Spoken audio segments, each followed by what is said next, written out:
हाँ जी, good evening. गांव घूम के आ गए तुम लोग? क्या किया तुमने गांव में? हाँ, पढ़ाई, सफाई, बुरे दिन है तुम्हारे। चलो, ऐसे कितने लोग थे जो साथ में बुक्स लेके गए थे? चलो, आगे मैं कुछ भी नहीं पूछूंगा तुमसे, है ना? क्योंकि सास भी कभी, मैं तो खुद ही ले लेके जाया करता था। और मैंने कभी जिंदगी में उन किताबों से पढ़ाई।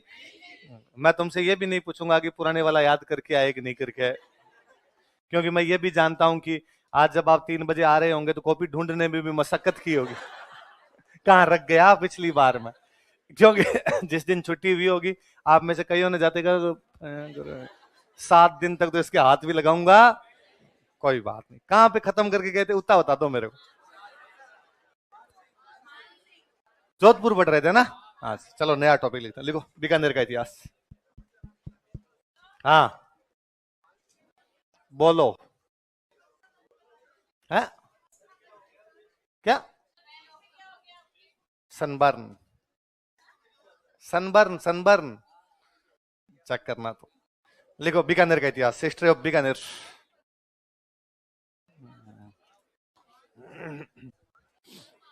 हाँ, क्या? जोधपुर सवाल। छुट्टियां खत्म तो जोधपुर भी खत्म। हाँ, इंडिया फाइनल में पहुंच गई। चलो बधाई हो आपको। तो फाइनल में अपने को ऑस्ट्रेलिया से खेलना पड़ेगा। भाई रे, वो ज्यादा दुख है। साउथ अफ्रीका आ जाती ठीक रहता है। पाकिस्तान है ना, उनकी इतनी औकात है वो फाइनल में आ जाए।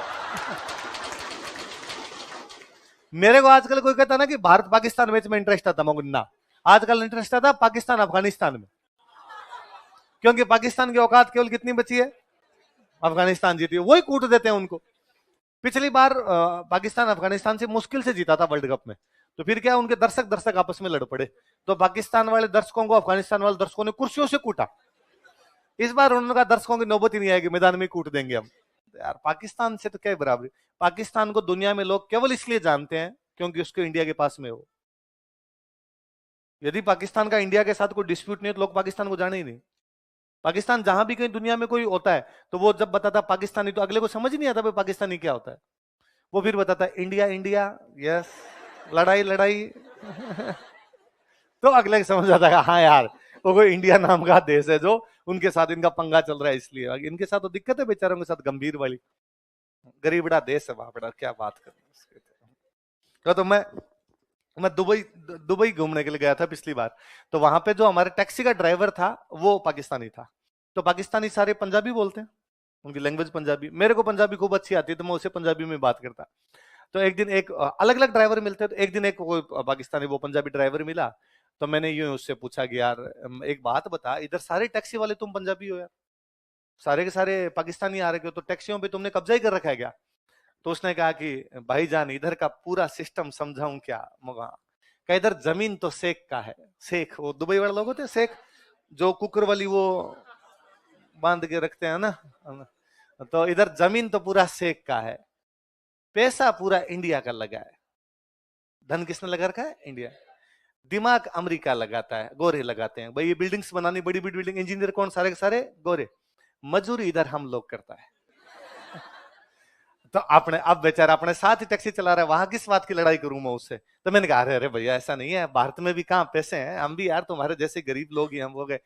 हमें पता नहीं क्या कितना काला धन है तुम्हारे पास। है कि अपने काले धन की चर्चा दूर दूर तक है ऐसा। तो यार लिखा क्या लिखा है क्या? लिखो बीकानेर में राठौड़ वंश का शासन था। Rathore dynasty ruled over Bikaner. Bikaner में राठौड़ वंश का शासन था।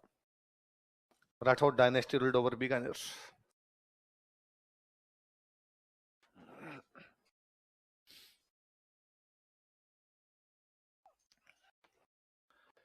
हेडिंग डालो राव बिक्का।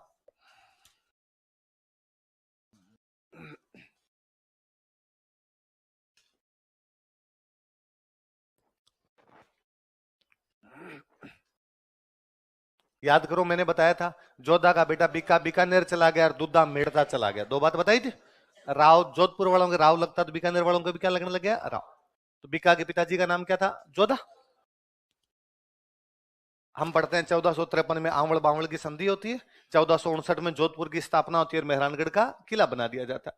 उस घटना के थोड़े दिन बाद जब जोधपुर बस गया था, उसके बाद एक दिन जोधा जी का दरबार लगा हुआ। जोधा जी के दरबार में बिक्का बैठा हुआ है। बिक्का का एक जो रियल छोटा भाई है उसका नाम है बिद्दा। क्या नाम है भाई? राजा की खूब सारी रानियां होती। जोधा जी की एक रानी के दो बेटे हैं, एक बेटे का नाम है बिक्का और एक बेटे का नाम क्या है, बिद्दा। दो एक ही माँ के थे। और एक जोधा के भाई बैठे हुए दरबार में, भाई का नाम है कांधल। क्या नाम है? तो एक तो भाई बैठा हुआ, भाई का नाम क्या है, कांदल।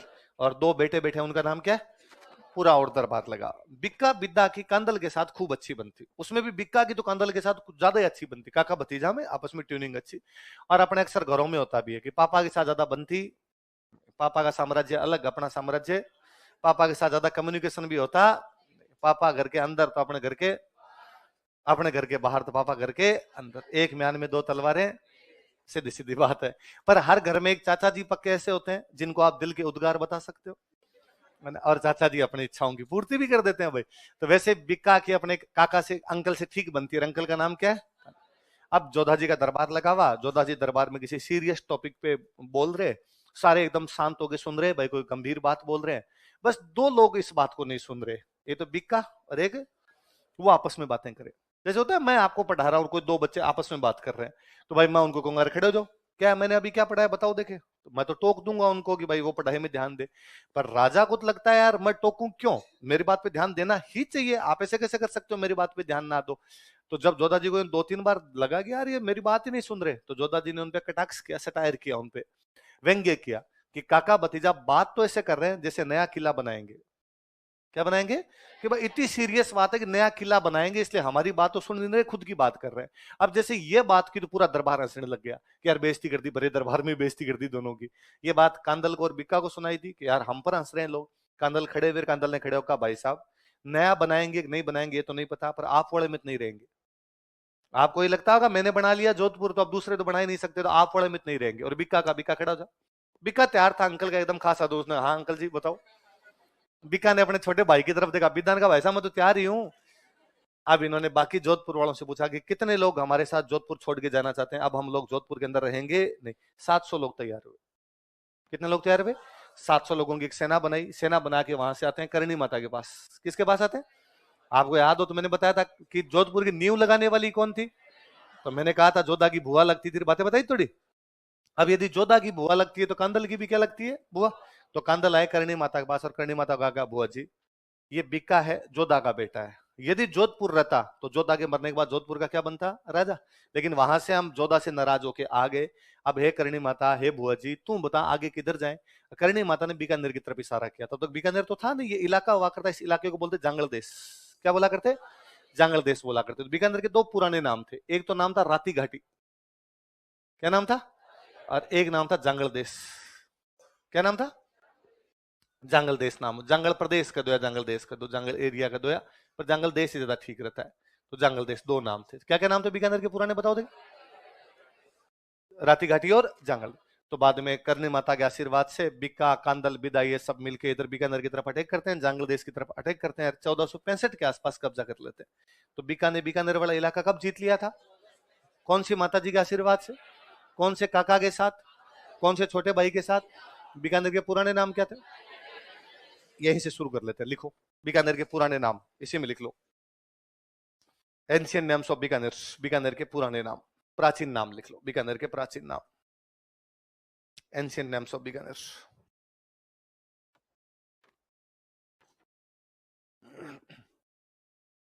राठी घाटी और चांगल देश।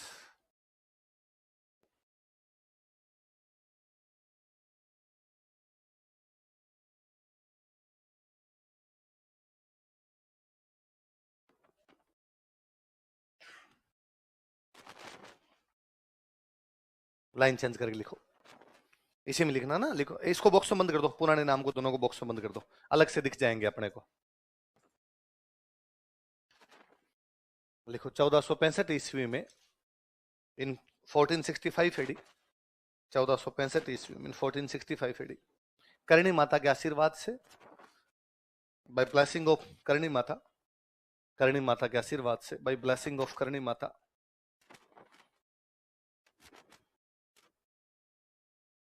बिक्का ने अपने काका कांधल तथा छोटे भाई बिद्दा की सहायता से, Bikka along with his uncle Kandhal and younger brother Bidda, Bikka ने अपने काका कांधल तथा छोटे भाई बिद्दा के सहयोग से, बिद्दा की सहायता से, Bikka along with his uncle Kandhal and younger brother बिद्दा,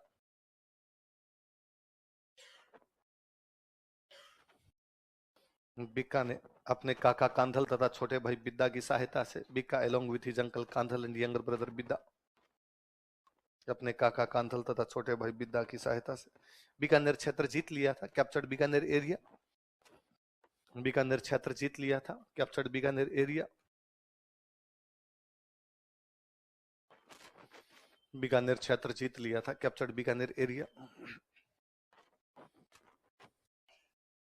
अब भाई राजा जीत गया तो राजा कहीं ना कहीं अपनी क्या बनाए, राजधानी बनाए। तो राजधानी कहां बनाई जाए? तो बीका की दादी थे, दादी का नाम था कोडमदे। क्या नाम था? तो इनके नाम पर एक तालाब बना हुआ था, तालाब को बोलते हैं सर। तालाब क्या बोलते हैं? कोडमदे ने सर बनाया इसलिए। क्या नाम हो गया? दादी का नाम तो क्या हो गया? कोडमदे। कोडमदे ने सर बनवाया इसलिए नाम क्या हो गया? तो इसलिए जिस किसी नाम के पीछे सर लगा हुआ उसका मतलब है तालाब। क्या नाम मतलब उसका? तालाब। तो कोडमदे सर था। तो इनके पुराना तालाब था, इनका यार दादाजी के टाइम का अपने तालाब बना हुआ था इस इलाके में, तो यहाँ पर अपनी राजधानी बना लेते हैं। तो 1472 में बीका को राजा घोषित किया गया। कहां पर राजा घोषित किया गया? कोडम, मतलब यहाँ उसको राजधानी स्थापित की गई। लिख लो 1472 ईस्वी में, इन 1472 एडी, 1472 ईस्वी में, इन 1472 एडी,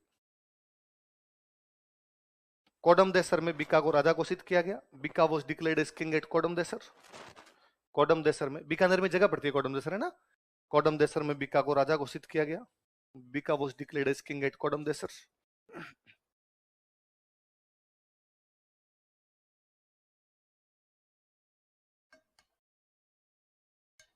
कोडमदेसर में बीका को राजा घोषित किया गया। Bika was declared as king at Kodamdesar. Kodamdesar में बीका को राजा घोषित किया गया। अब वहां राजा तो बना दिया। अब ये बात पता चली पुगल को। कहां पता चली? पुगल। मैंने बताया था देखो कि चुंडा जो था पुगल के भाटियों के खिलाफ लड़ता हुआ मारा गया था, बताया था। तो एक उधर एक छोटी रियासत पड़ती है, उस रियासत का नाम क्या है? पुगल। पुगल में कौन सा वंश है? भाटी। उन्होंने ऑब्जेक्शन किया, उनका कोडमदेसर हमारा है, तुम यहां बैठ के कहां राजा बन रहे हो रे? बीका को लगा कि यार नए नए आए हैं, फालतू में पंगा लेंगे, यहाँ पर जो पहले बैठे हैं तो दिक्कत हो जाएगी। उनका ठीक है भाई, तुम्हारा तुम रखो, यहाँ राजधानी नहीं बना रहे। तो बीका को लगा फिर राजधानी कहाँ बनाई जाए, तो उनको लगा नया शहर ही बसा लेते हैं यार, पुराने में राजधानी बनानी जरूरी थोड़ी है। तो 1488 में एक नया शहर बसाया गया। नगर को बोलते हैं नेर। नगर को क्या बोलते हैं? बीका ने नेर बसाया, इसलिए क्या कहलाया? नेर। नेर का मतलब क्या होता है ना? सांगा ने नेर बसाया, बीका ने नेर बसाया, भाटियों ने नेर बसाया बटनेर। हनुमानगढ़ को पहले क्या बोला करते? बटनेर। तो एक गोनेर, जोबनेर, सांगानेर, जहां भी नेर दिखते हो उसका मतलब, उसका मतलब क्या? नगर। क्या मतलब है? बिक्का का नगर, इसलिए क्या हो गया? आगे बात समझ में? लिखो 1488 ईस्वी में, इन 1488 एडी, 1488 ईस्वी में, इन 1488 एडी, बीका ने बीकानेर की स्थापना की। बीका फाउंडेड बीकानेर। बीका ने बीकानेर की स्थापना की। बीका फाउंडेड बीकानेर तथा इसे अपनी राजधानी बनाया and made it his capital. तथा इसे अपनी राजधानी बनाया and made it his capital. तथा इसे अपनी राजधानी बनाया and made it his capital. अब मुझे दोबारा बताओ, उदयपुर की स्थापना कब की गई थी? 1559। कब की गई थी? जोधपुर की कब की गई? और बीकानेर की कब की गई? 1488। याद रह जाएगा। अच्छा, जिस दिन बीकानेर की स्थापना हुई थी उस दिन एक त्योहार पड़ रहा था, इसका नाम है अक्षय तृतीया।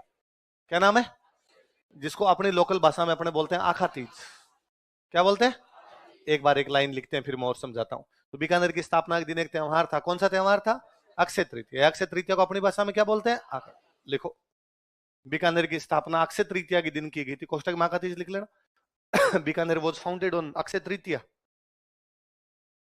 बीकानेर की स्थापना अक्षय तृतीया के दिन की गई थी। Bikaner was founded on Akshaya Tritiya. Bikaner की स्थापना अक्षय तृतीया के दिन की गई थी। Bikaner was founded on Akshaya तृतीया।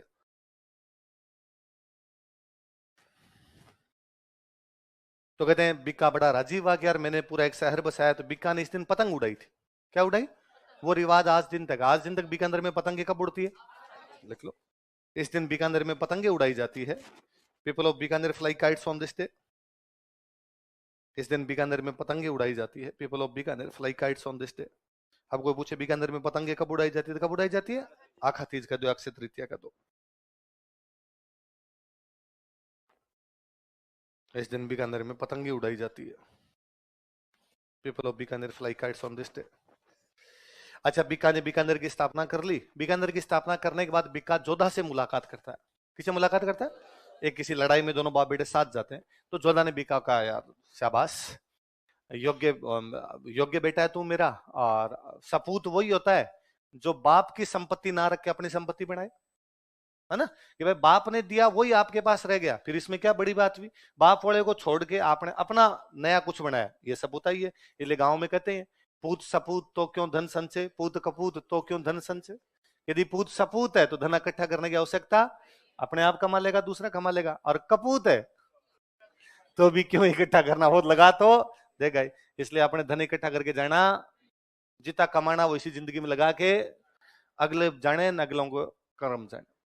यदि कमाएंगे तो कमा लेंगे, नहीं कमाएंगे तो फूटेंगे उनके। अपने ज्यादा लोड लेने की आवश्यकता, ऐसा अपना मानते थे। पर बीका ने, भाई बीका यदि जोधपुर रहता, जोधपुर का राजा बनता, पर वो जोधपुर नहीं रहा। उसने अपनी तलवार की जोर पर नया इलाका जीत लिया। इलाका कौन सा था? बीकानेर। तो जोधा ने कहा, अरे यार तुम मेरा बहुत अच्छा बेटा है, पर यार बीका एक बात का ध्यान रखना। उसने कहा, हाँ पिताजी बताओ। कि देखो मैं जब मरूंगा तो मेरे मरने के बाद में ये नहीं हो कि तुम जोधपुर आ जाए और जोधपुर आके ये भी मेरा ही है। नया तूने बसा ही लिया तो जोधपुर भी मांग सकता है, भाई मेरे बाप का है, मेरे को वापस दो। तेरे जो दूसरे भाई है उनको ले लेना देना। बीकानेर का चिंता ही मत करो, मैं जोधपुर में से इंच भी जमीन नहीं मांगूंगा। मैं मेरा बीकानेर बसा चुका हूं। जोधपुर आप अपने जिस भाई को देना चाहो, मेरे जिस दूसरी सौतेली माँ जो है उनके जो बेटे उनको देना चाहो, किसी को दे देना, मेरे कोई दिक्कत है। पर पिताजी एक बात, हाँ देखो उस दिन मैं और अंकल और विदा वहां से आए थे, तब आपसे नाराज होकर निकल गए थे। इस चक्कर में हम घर का कोई भी सामान लेके नहीं आए। हर परिवार के पास में कुछ पुरानी चीजें होती है ना, परिवार की निशानियां होती है कि पूर्वजों की, राजाओं के टाइम में था कि पूर्वजों की कोई तलवार रखी हुई है, कोई देवी देवताओं की मूर्तियां रखी हुई है। राजाओं के जो इस प्रकार के सामान होते हैं उनको बोलते हैं राज चिन्ह। क्या बोलते हैं? तो कहा उस दिन जब हम आए थे तो कोई भी राज चिन्ह नहीं लेके आए, कोई कुल देवी की मूर्ति नहीं लेके आए थे आपसे वहां से, किसी भी प्रकार का कोई तलवार भाले वगैरह जो पुराने हथियार रखे हैं वो नहीं लेके आए थे। प्लीज वो तो दे दो मेरे को। जोधा ने कहा कोई दिक्कत नहीं, जितने भी जोधपुर में पुराने सामान पड़े हैं, पुराने राज चिन्ह जो रॉयल एम्बलम पड़े हैं, वो आधे तेरे, आधे जो भी जोधपुर का राजा बनेंगे उसके। ठीक है, तेरे जब जी मैं तब ले जाना। बीकान का ठीक है, पिताजी ने हाँ बदली, कोई दिक्कत नहीं। इस घटना के थोड़े दिन बाद पिताजी की होगी डेथ, मतलब जोधा की होगी डेथ। बीका तब तक गया ही नहीं था सामान लेने के लिए। जोधा के बाद में जोधपुर में राजा बनता है सातल। कौन बनता है? बीका का एक भाई है सातल, वो राजा बनता है। लेकिन बीका ने सातल से भी कुछ ही नहीं मांगा, ले लेंगे यार अपना ही तो है, ले लेंगे। थोड़े दिन में सातल मर गया। तो बीका का एक और भाई था सुजा। क्या नाम था? तो अब वहां का जोधपुर का राजा कौन बन गया? जब सुजा राजा बना तब बीका ने सुजा को कहा कि भाई सुजा, कुछ वो सामान जो पड़े हैं, पुरानी कुलदेवी की मूर्तियां, तलवार भाले, कोई देवताओं की मूर्तियां, उनमें से आधा हिस्सा मेरा है। पिताजी कह के गए थे तो आधा हिस्सा मेरे को दे। सुजा ने कहा कौन सा आधा हिस्सा? अपना नया राज्य बसाया तो नए लेके आओ, जोधपुर में से तो कुछ भी तेरे को मिलेगा। बीकान का देख, पंचायती मत कर सुजा, वरना मैं तेरे को मार मार के सुजा दूंगा, देख लेना। तो बीका जोधपुर पर अटैक करता है। जोधपुर पर अटैक करता है सुजा से राज चिन्ह लेने के लिए। फिर सुजा की मम्मी थी, उसका नाम था जसमा दे। क्या नाम था? हाड़ी रानी जसमा दे ने रानी सर तालाब का निर्माण करवाया था। पढ़ा था हमने जोधा की रानी। तो वो जो जोधा की हाड़ी रानी थे जसमा दे, उनके बेटे का नाम क्या था? वो आए बीका के पास और बीका काका, बीका भाई भाई आपस में क्यों लड़ते हो? भाई बाप तो तुम्हारा एक ही है, माँ हम अलग अलग हो सकते, तेरी माँ अलग और सुजा की मैं माँ अलग हूँ, तुम आपस में क्यों लड़ रहे हो? बीका ने वापस कहा कि माता जी लड़ने का कोई शौक नहीं है, पर सुजा सामान नहीं दे रहा, तो मैं दिलवा देती हूँ। तो फिर वो उसको आधे राज चिन्ह दिलवा देती है। तो कोई पूछेगा कि बीका ने जोधपुर पर क्या लेने के लिए अटैक किया था? राज चिन्ह। किस पर अटैक किया था? लिखो।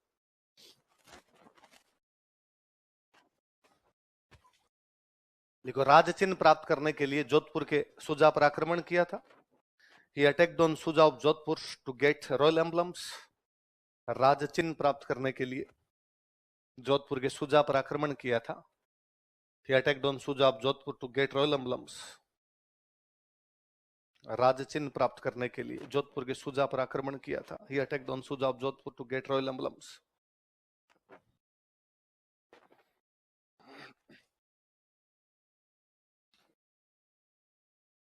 फिर कई मंदिर वगैरह बनवाए थे, तो कौन कौन से मंदिर वगैरह बनवाए थे लिख लो, सांस्कृतिक उपलब्धियां लिख लो, कल्चरल एक्टिविटीज या स्थापत्य कला लिख लो, सीधी आर्किटेक्चर ही लिख लो। ये तो भैरू जी का मंदिर बनवाया था, भैरव मंदिर। पहले राजधानी कहां बनाना चाह रहे थे बीकानेर से पहले? कोडम देसर। तो कोडम देसर के अंदर राजा जहां राजधानियां बनाते वहां मंदिर बनवाते थे, याद हो तो आप देख लो, भले याद कर लो। भैरव मंदिर कोडम देसर में। नागदा में एकलिंग जी का मंदिर, आहड़ के अंदर अपने पढ़ते ही हैं उधर वराह मंदिर है ना, चित्तौड़ में बरबड़ी माता का मंदिर। और एक जब ये राज चिन्ह लेके आए थे, तो राज चिन्हों में कुलदेवी की मूर्ति लेके आए थे। तो राठौड़ों की कुलदेवी कौन है बताओ देखे?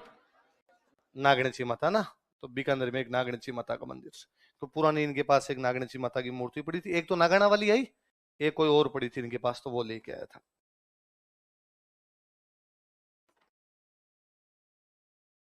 पहले राजधानी कोडम देसर बनाना चाह रहे थे, तो वहां पर तो भैरू जी का मंदिर बनाया, और फिर राजधानी बीकानेर लेके आ गए, तो यहाँ कुलदेवी का मंदिर बनाया। राठौड़ों कुलदेवी कौन सी है?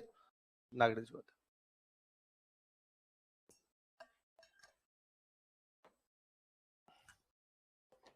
लेकिन बीकानेर की स्थापना कौन सी माता जी के आशीर्वाद से हुई? करणी माता। तो राठौड़ों कुलदेवी तो कौन सी? लेकिन बीकानेर वाले राठौड़ बाद में ज्यादा पूजा किसकी करने लगे? करणी माता। तो करणी माता बीकानेर राठौड़ों क्या हो गई? इष्ट देवी। समझ में आ गया? कुलदेवी तो आपकी फिक्स है, एक और माता जी को आप मानने लग जाते हो, आपकी क्या हो जाती है? इष्ट। नीचे अलग से एक लाइन में लिखो और बॉक्स में बंद कर लेना। करणी माता बीकानेर के राठौड़ों की इष्ट देवी है। Karni Mata tutelary deity of Rathore of Bikaner. Karni Mata Bikaner के राठौड़ों की इष्ट देवी है। Karni Mata tutelary deity of Rathore of Bikaner. Karni Mata Bikaner के राठौड़ों की इष्ट देवी है। Karni Mata tutelary deity of Rathore of Bikaner.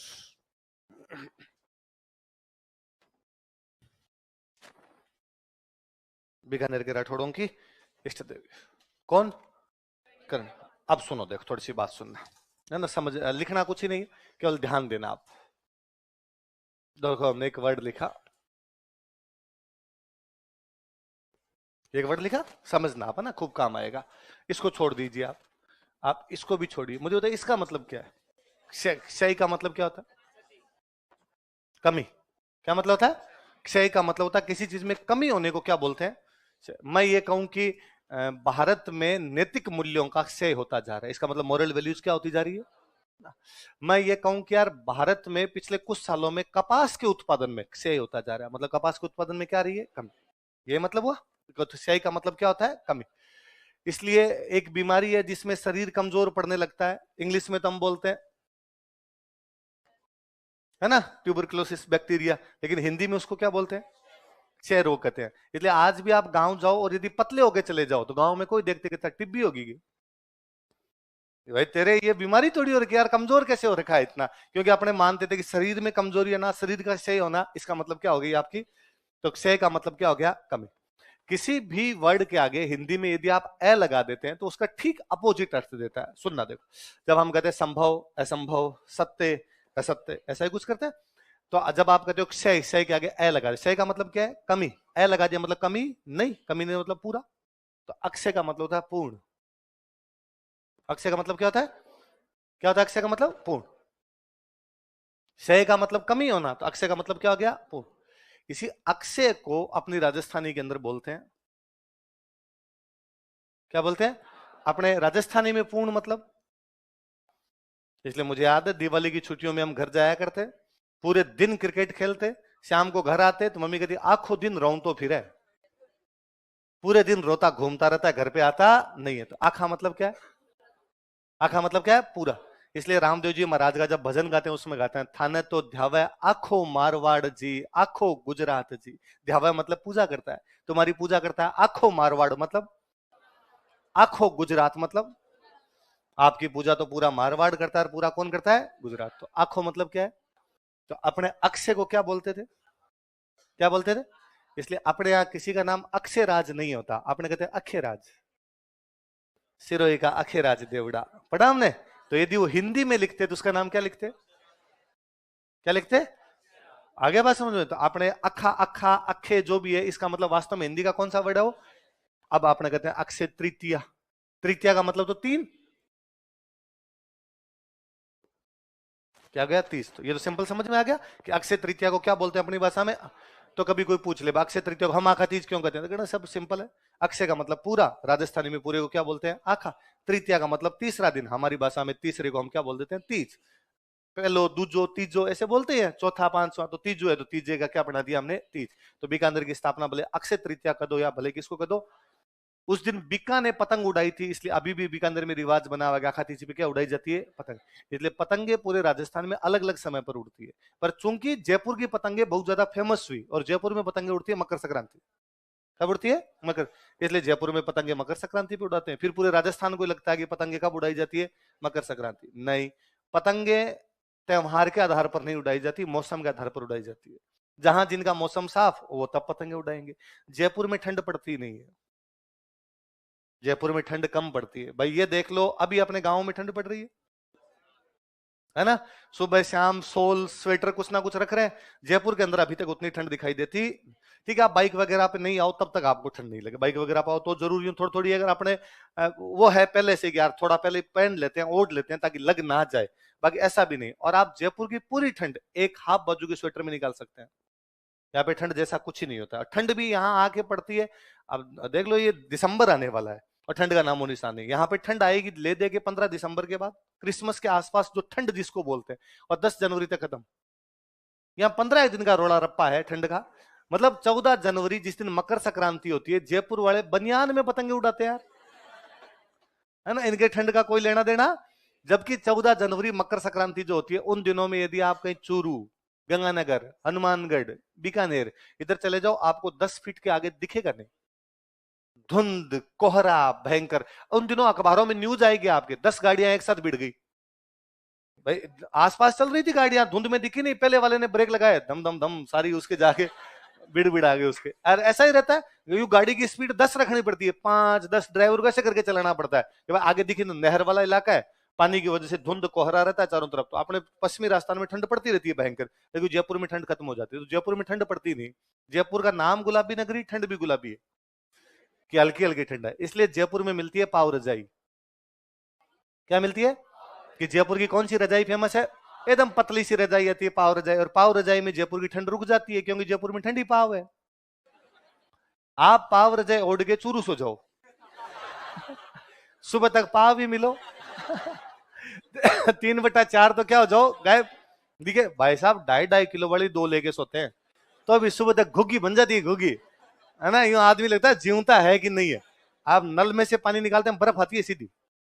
ये फतेहपुर से शुरू कर लो आप, सिकरवाड़ा फतेहपुर, यहां से लेके फिर ठेठ आगे वाला जो बॉर्डर तक का इलाका है, उसमें आप खेजड़ियों पे जो झाड़ियां उनके ऊपर यूं बर्फ वगैरह जमी हुई सी दिखेगी आपको पूरा। तो अपने ठंड ज्यादा पड़ती है तो अपने मकर संक्रांति पे तो पतंग उड़ा नहीं सकते। तो अपना मौसम ले देके अच्छा कब हुआ आखातीज, तो पतंगे कब उड़ा ली आखातीज। जुड़ गया वैसे कि बीका जी ने उड़ाई थी, बीका जी ने उड़ाई, तो आज भी बीकानेर वाले सर क्या उड़ा लेते हैं। तो बीकानेर में पतंगे कब उड़ाई जाती है। और सुनना देखो इधर एक मैं एक दोहा लिख रहा हूं, इस पे अपने ध्यान देंगे, इससे अपने 2-3 बातें सीखेंगे। लिखना नहीं है आपको, आप केवल समझ लीजिए थोड़ा सा तो काम आएगी, कोई इंटरव्यू में पूछ ले, वैसे जनरल अपने दिमाग में रहे।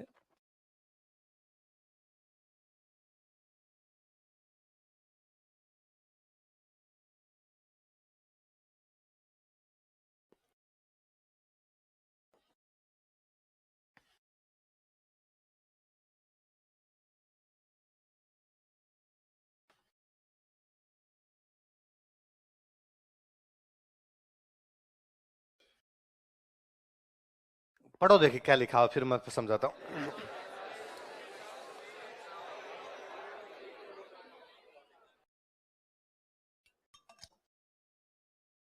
लास्ट क्लास जो अपनी हुई थी उसमें मैंने एक बात बताई थी कि विक्रमी कैलेंडर में और ईसवी कैलेंडर में 57 साल का डिफरेंस है, बताया था मैंने। और मैंने कहा था विक्रमी कैलेंडर जो अपना ईसाई कैलेंडर से 57 साल क्या रहता है आगे।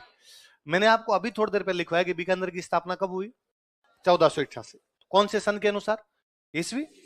विक्रमी यदि होता तो 57 जोड़ते या घटाते, तो 1488 में 57 ऐड करने पड़ते, तो 1488 में 57 ऐड करो। अपना कैलेंडर यह था, तो अपने दोहों में 1488 नहीं है, अपने दोहों में क्या है, इसलिए अपना छप्पनिया काल है, क्योंकि अपने कैलेंडर में 1956 था। अपने वही कैलेंडर फॉलो करते हैं, अपना 1899 वाला तो फॉलो नहीं करते थे, तो अपने क्या लिखा 1535। ये बता रहा है कि सन कौन सा चल रहा है कौन से कैलेंडर का? विक्रम। अच्छा, मैंने और बताया था कि विक्रमी कैलेंडर चंद्रमा पे होता है कि सूर्य पे होता है? चंद्रमा वाले में 15 दिन चंद्रमा दिखता है और 15 दिन चंद्रमा नहीं दिखता है, उसको तो बोलते हैं शुक्ल, नहीं दिखता उसको बोलते हैं क्रीसेंट। या इंग्लिश में अपने कहते हैं ब्राइट और डार्क। बट डार्क का मतलब अंधेरा है, ब्राइट है मतलब लाइट है। एक है शुक्ल और एक क्या है आपका क्रीसेंट। इन्हीं को अपने राजस्थानी में कहते हैं सुधीर बदी। क्या कहते हैं? क्या लिखा हुआ है? सुधी आ गया, सूद कह दो, सुधी कह दो, दोहों में थोड़ा बहुत ऊपर नीचे हो जाते हैं। इसका मतलब चांद दिख रहा है कि नहीं दिख रहा? चांद दिख रहा है। तो जब दिखता है उसको तो अपने क्या बोलते हैं? सुधी। नहीं दिखता उसको क्या बोलते हैं? सुधी का मतलब शुक्ल, बदी का मतलब कृष्ण काला। बदी का मतलब क्या है? काला। इसलिए छोटे क्लासों में कभी आपने वो प्रार्थना की हो तो नेकी से बदी से टले, नेकी पर चले। तो बदी, बदी का मतलब बुरे कर्म, काले कामों से बचें, नेक काम करें। तो बदी, बदी मतलब काला होता है इस रूप में ना। सुधी मतलब क्या होता है? शुक्ल। और बदी मतलब क्या होता है? कृष्ण। यहाँ पे सूद लिखा है, इसका मतलब शुक्ल। महीने का नाम है, क्या नाम है? महीना कौन सा चल रहा है? चांद दिख रहा है कि नहीं दिख रहा? कौन से साल की बात है? सुमेर का कोई मतलब नहीं, यहाँ पर अपने ना यूं जोड़ने के लिए कई बार लिख देते हैं, बाकी इसका मतलब नहीं। यहाँ पे क्या लिखा हुआ है? थावर का मतलब होता है शनिवार। थावर का मतलब क्या है? अपने अब जाके शनिवार को शनिवार बोलने लगे हैं, पहले गांव में बोलते ही थावर थे। अभी भी अपने रविवार कहां बोलते हैं?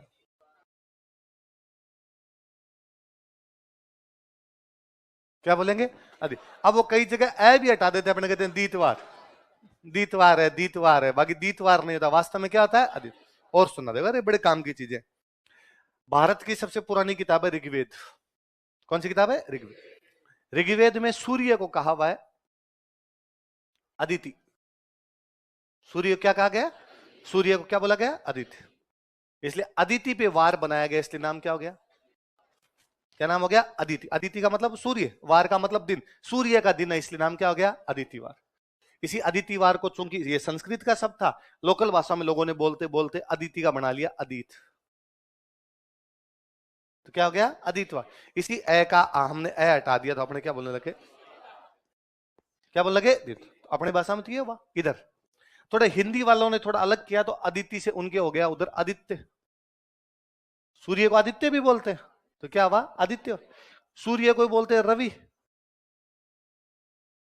इसलिए क्या हो गया? मैं खूब सारे गांव में लोगों से सुनता हूं, गांव में लोग आज भी इसको बोलते हैं सूरज बार है, सूरज बार है, सह को है बोलते हैं तो सूरज बार है। तो ये एक ही बात है तो सूर्य। आप इसको सूरज कहिए, आप इसको अदित कहिए, आप इसको अदिति बोलिए, आप इसको आदित्य कहिए, आप इसको क्या कहिए? रवि। मतलब तो क्या है? सूर्य।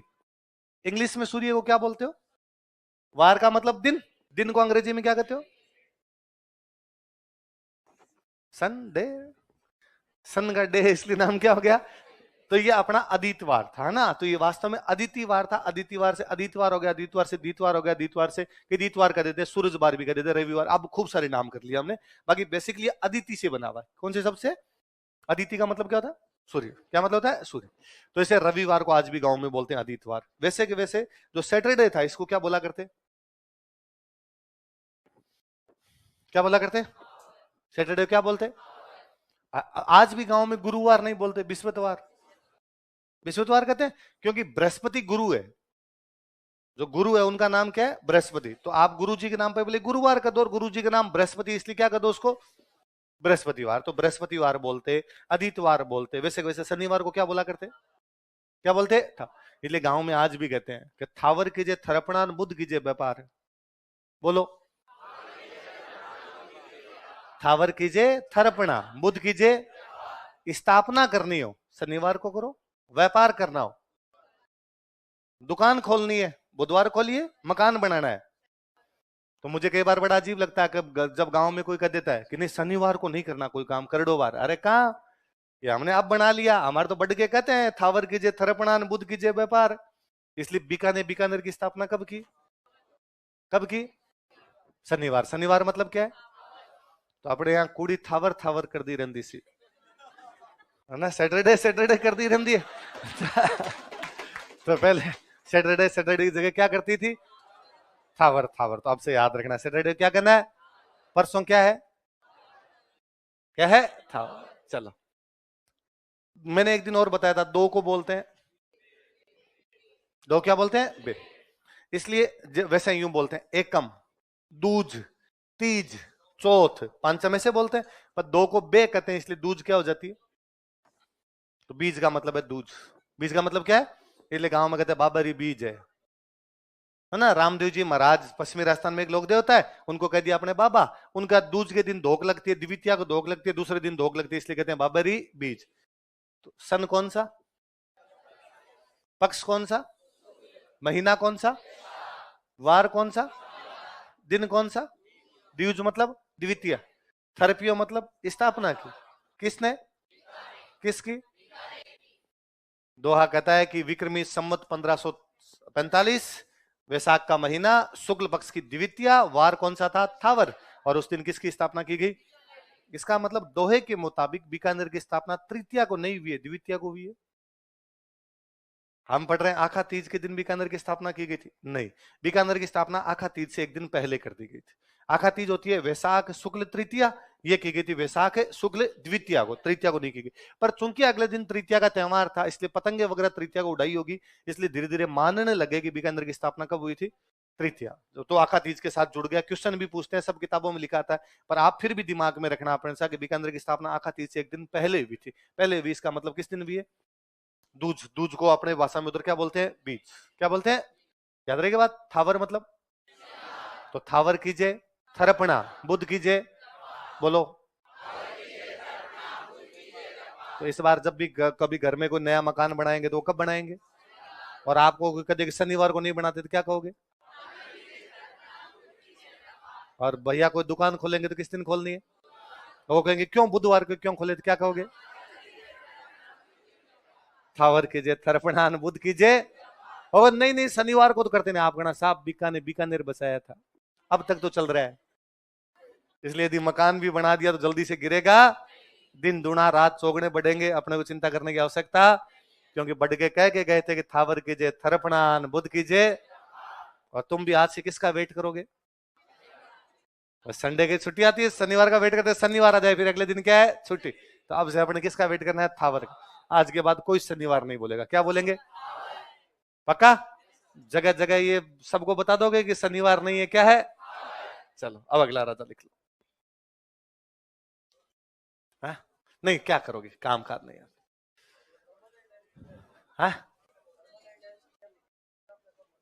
क्यों लिखना है? मैंने जो नोट्स में क्या लिखवाया तेरे को है?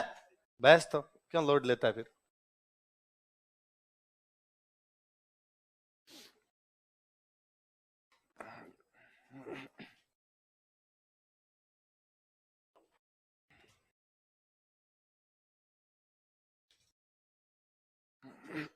कौन है अगला? कौन है राजा बताओ तो? अच्छा, अब क्या हुआ? जब लूणकरण के एक बड़े भाई और थे, बड़े भाई का नाम था गढ़सी। क्या नाम था? गढ़सी नाम करके एक बड़े भाई और हुआ करते। तो गढ़सी और लूणकरण दोनों भाई है। गढ़सी बड़ा है, तो हिसाब से तो बड़ा बेटा राजा बनता था, नंबर तो किसका होना चाहिए? गढ़सी।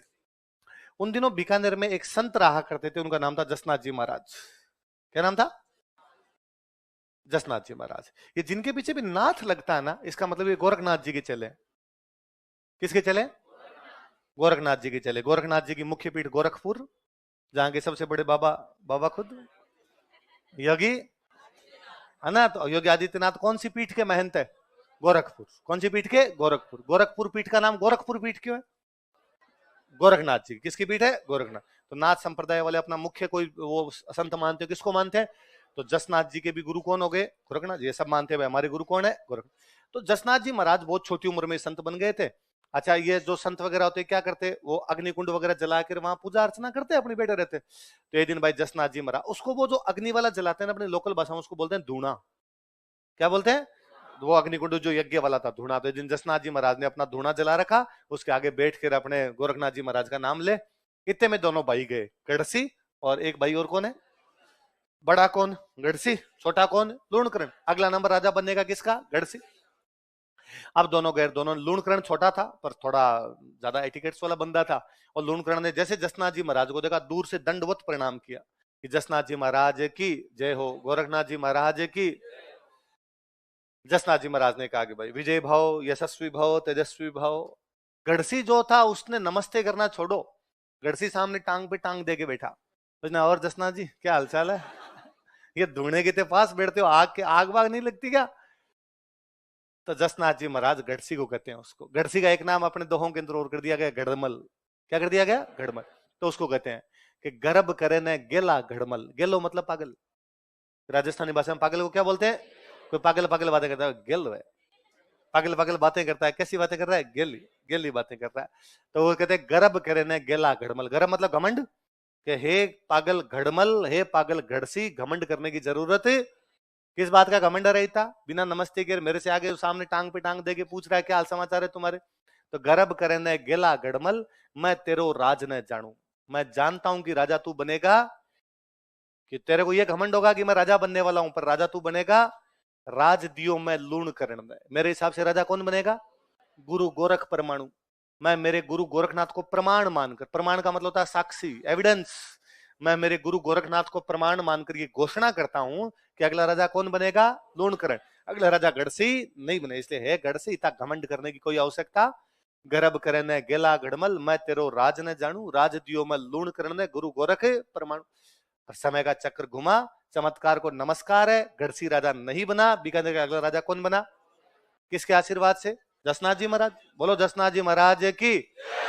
लिखो लिखो, जसनाथ जी के आशीर्वाद से, bye blessing of Jasnath ji. Jasnath ji के आशीर्वाद से, bye blessing of Jasnath ji.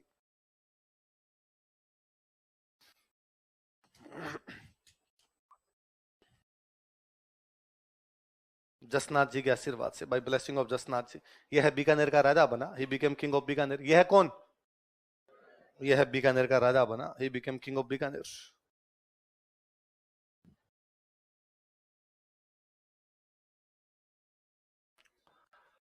अब इसने एक तालाब बनवाया, तालाब को क्या बोलते हैं? सर। लूणकरण ने सर बनाया, इसलिए क्या हो गया? लिख लो। इसने लूणकरण सर झील की स्थापना की, निर्माण करवाया। ही बिल्ट लेक लूणकरण सर। इसने लूणकरण सर झील का निर्माण करवाया। ही बिल्ट लेक लूणकरण सर।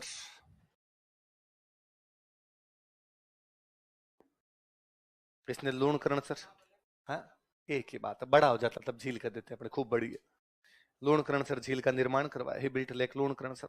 बड़ा दानवीर आदमी था भाई, इसलिए अपने एक राइटर वे उस टाइम के, अभी हम उनके बारे में आगे और पढ़ेंगे। उन राइटर का नाम था बिट्ठू सुजा। क्या नाम था?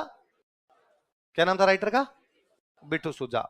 वो कहते हैं लूणकरण के बारे में कि वो कलयुग का कर्ण था। किसका कर्ण था?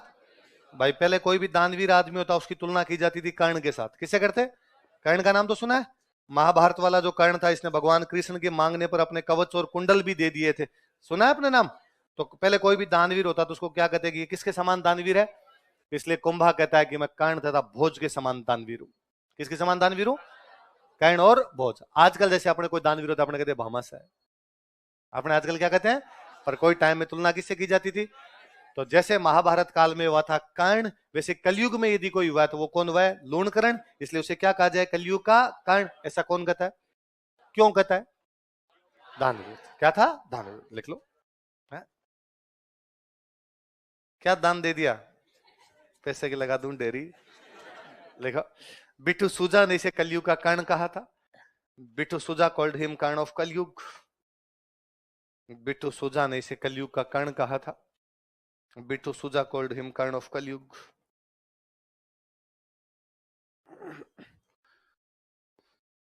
बिट्टू सुजा ने इसे कलयुग का कर्ण कहा था। बिट्टू सुजा कॉल्ड हिम कर्ण ऑफ कलयुग। कलयुग का क्या कहा था? अब इसकी लड़ाइयां भी भाई आसपास में। उन दिनों नागौर में एक राजा हुआ करता, उसका नाम था मोहम्मद खां। क्या नाम था? तो इसने नागौर के एक राजा को हरा दिया। नागौर के कौन से राजा को हरा दिया? किसको हरा दिया? मोहम्मद। मोहम्मद खां को हरा दिया। इसी टाइम में जैसलमेर में एक राजा हुआ करता, उस राजा का नाम था रावल जेत सिंह। क्या नाम था? जैसे बीकानेर वाले नाम क्या, राव लगाते, वैसे जैसलमेर वाले क्या लगाते? रावल। तो उस राजा का नाम क्या था? रावल जेत सिंह। तो इसने दो राजाओं को हराया। जैसलमेर, सॉरी, नागौर के कौन से राजा को हराया? मोहम्मद खान। जैसलमेर के कौन से? लिख लो। इसने नागौर के मोहम्मद खान तथा जैसलमेर के राव जेत सिंह को हराया था। He defeated Mohammad Khan of Nagaur and Rawal Jait Singh of Jaisalmer. इसने नागौर के मोहम्मद खान तथा जैसलमेर के रावल जेत सिंह को हराया था। He defeated Mohammad Khan of Nagaur and Rawal Jait Singh of Jaisalmer. Nagaur के मोहम्मद खान तथा जैसलमेर के रावल जेत सिंह को हराया था। He defeated Mohammad Khan of Nagaur and Rawal Jait Singh of Jaisalmer. Nagaur के कौन से राजा को हराया? मोहम्मद खान। जैसलमेर के कौन से राजा को? रावल जेत। हरियाणा में एक जगह पड़ती है नारनौल। कौन सी जगह? तो ये नारनौल के नवाब के साथ युद्ध करने चला गया था। वही नारनौल के पास एक जगह है, उस जगह का नाम है ढोसी। क्या नाम है? लिखो, ढोसी का युद्ध, बैटल ऑफ ढोसी, हरियाणा में जगह, नारनौल के पास।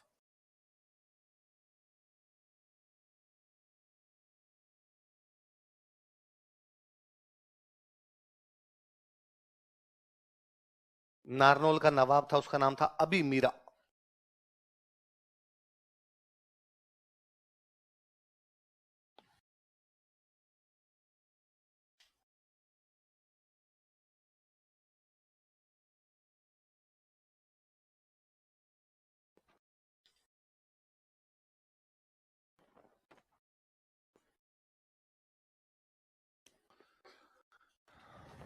नारनौल का नवाब कौन है?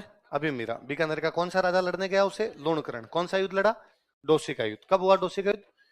और इसमें लूणकरण लड़ता हुआ मारा गया। लिख लो, इस युद्ध में लूणकरण लड़ता हुआ मारा गया था। Lunkaran died while fighting in this battle. इस युद्ध में लूणकरण लड़ता हुआ मारा गया था। कोई पूछे लूणकरण कौन से युद्ध में लड़ता हुआ मारा गया? किसके खिलाफ लड़ता हुआ मारा गया?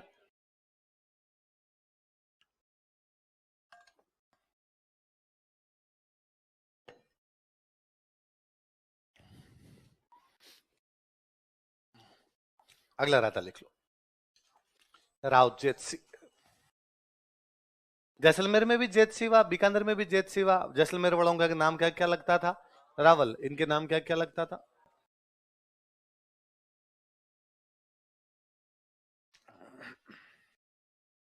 देखो, बीकानेर वाले जेत सिंह की दो बातें आपको पता है। एक बात ये भी है, जानते हो कि इसने खानवा के युद्ध में अपने बेटे कल्याणमल को सेना देके सांगा की सहायता की थी, पढ़ा था हमने।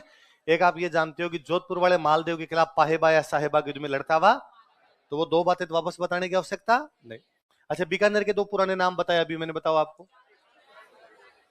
एक तो राती घाटी रेग जंगल, एक लिखो राती घाटी का युद्ध, फिर मैं समझाता हूं। लिखो राती घाटी का युद्ध, बैटल ऑफ राती घाटी।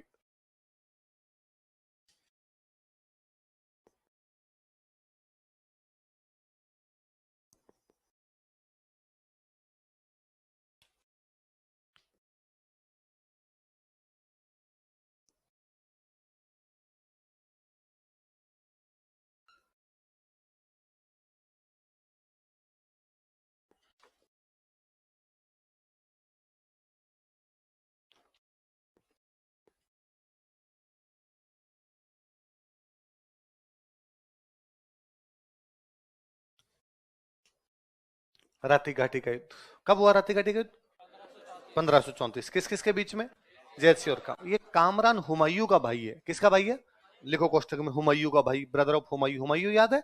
मुगल बादशाह हुमायूं जो था, हुमायूं का भाई, ब्रदर ऑफ हुमायूं। अब थोड़ी बात सुनना, देखो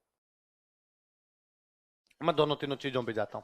पहले तो बीकानेर के पुराने नाम बताओ क्या क्या? राती घाटी। और राती का मतलब था लाल। रातो, रातो रंग मतलब राजस्थानी में किसको कहते हैं? लाल। लाल रंग को राजस्थानी भाषा में क्या कहते हैं? रातो। जहां पर बीकानेर बसा वहां लाल रंग की मिट्टी थी, बजरी होती है अपने, बजरी। तो बजरी जैसी सी लाल रंग की मिट्टी थी, इसलिए इस बीकानेर वाली जमीन का नाम ही क्या पड़ गया? राती का। जैसे पीले रंग की मिट्टी का नाम पड़ा हल्दी घाटी। क्या नाम पड़ा? हल्दी पीली होती है, पीले रंग की मिट्टी, इसलिए नाम क्या हुआ? हल्दी घाटी। यहाँ पे लाल रंग की मिट्टी, इसलिए नाम क्या हुआ? इसलिए देखो जोधपुर में एक तालाब पड़ा, रातानाडा पड़ा। नाडा का मतलब तालाब, लाल रंग की मिट्टी निकली से नाम क्या हो गया? रातानाडा। वैसे इसका नाम क्या हो गया? रातीघाट। ये वास्तव में जंगल देश नहीं है, इसका नाम है जंगल देश। क्या नाम है? फिर वो जंगल जंगल जंगल जंगल करते करते धीरे धीरे क्या बना लिया? जंगल। बाकी इसका नाम क्या था? जंगल।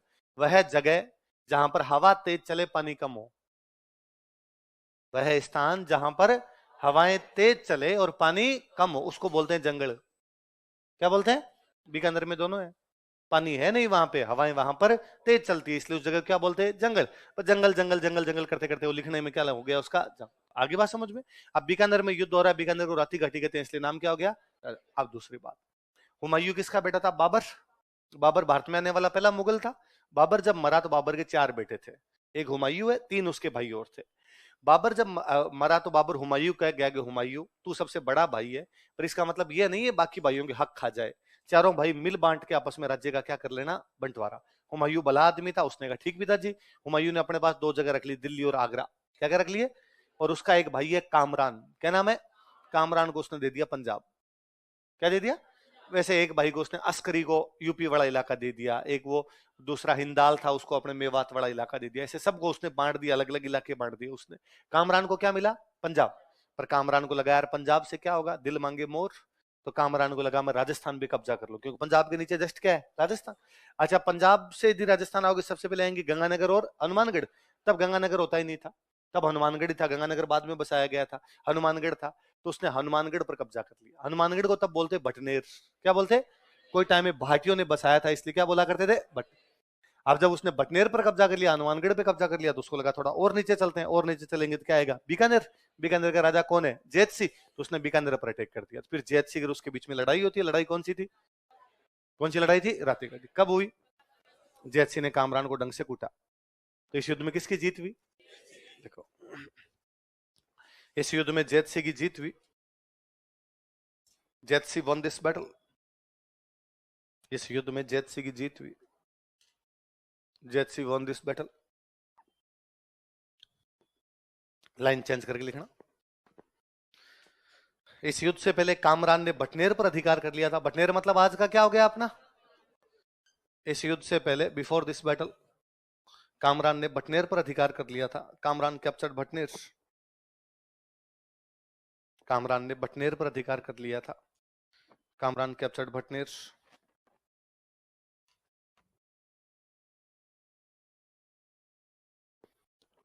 अब जैत सिंह के दरबार में एक राइटर रहता है, उस राइटर का नाम है बिट्ठू सुजा।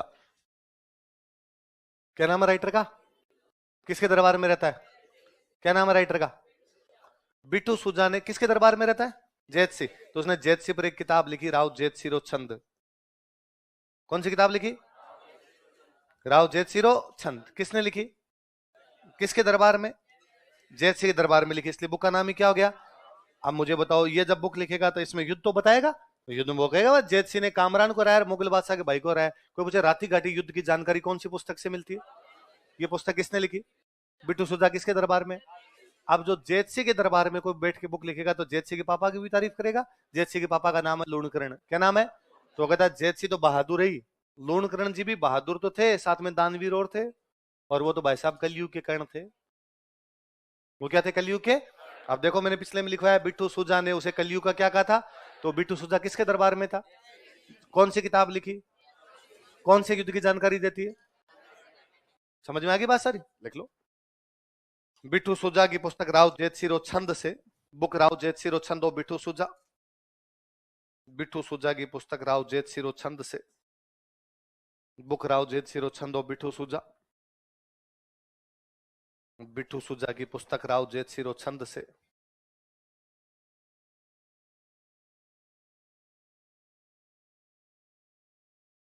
बुक राव जैत सिरो छंदो बिट्टू सुजा। इस युद्ध की जानकारी मिलती है। Provides information about this battle. इस युद्ध की जानकारी मिलती है। Provides information about this battle. इस युद्ध की जानकारी मिलती है। Provides information about this battle. कौन से युद्ध की? रातिगढ़। है ना, स्टार लगाना इस लाइन के, क्योंकि कोई युद्ध कोई नहीं पूछेगा, इस बुक के बारे में पूछ लेंगे।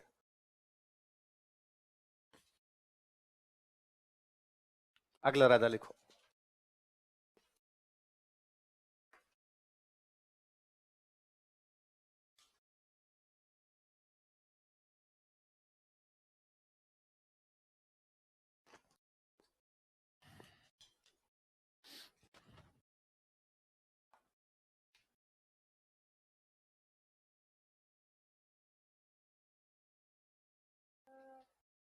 क्या नाम? कौन सा है? कल्याणमल के बारे में आपको तीन चार बातें बताए। कल्याणमल के बारे में एक बात ये पता, इसने खानवाग युद्ध में बीकानेर की सेना का नेतृत्व किया था। आप एक ये मानते हो कि गिरी सुमेल के युद्ध में शेरशाह सूरी की तरफ से आया था, पता है? आप ये भी जानते हो कि नागौर दरबार में इसने अकबर की अधीनता स्वीकार कर ली थी, पढ़ा था हमने। आप ये भी जानते हो कि इसका बेटा जो राय सिंह था वो जोधपुर का प्रशासक बनाया गया था 72 से 74 तक, पढ़ा था हमने। फिर मैंने बताया था 74 में राय सिंह बीकानेर का राजा बन गया क्योंकि उसके पिताजी मर गए थे। देख लो कल्याणमल का शासनकाल। 74 तक है। अब वो बातें जो लिखी हुई है वापस लिखवाने की आवश्यकता नहीं, सीधा लिखो अपने दरबारी विद्वान। एक दरबारी विद्वान है, उसके बारे में पढ़ लेते हैं। Court scholar,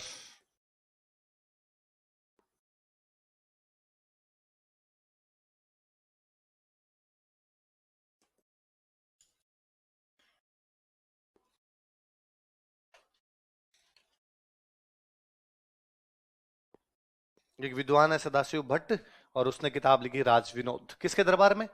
Kalyanmal. कल्याणमल कहां का राजा है? बीकानेर। आप कई यूं कह रहे हैं कि सर ये किताब तो आपने लिखवा दी, इस राइटर के बारे में लिखवा दिया, ये कह रहे हैं आप। वो राज सिंह के दरबार में सदाशिव भट्ट था, राज सिंह कल्याणमल में 100 साल का फर्क है। इसका मतलब बंदे अलग अलग है। उसने राज रत्नाकर लिखी, इसने कौन सी लिखी है? तो अपने इतना कंफ्यूज नहीं होना भाई। तो सदाशिव भट्ट की बुक का नाम क्या है? इस किताब में वास्तव में ये जानकारियां हैं, एक तो किले कैसे बनते हैं, एक हथियार कैसे बनते हैं, लिख लो। इस पुस्तक से किलों तथा हथियारों के निर्माण की जानकारी मिलती है। इस पुस्तक से किलों तथा हथियारों की जानकारी मिलती है, लिख लो। बोले this book provides information about forts and weapons.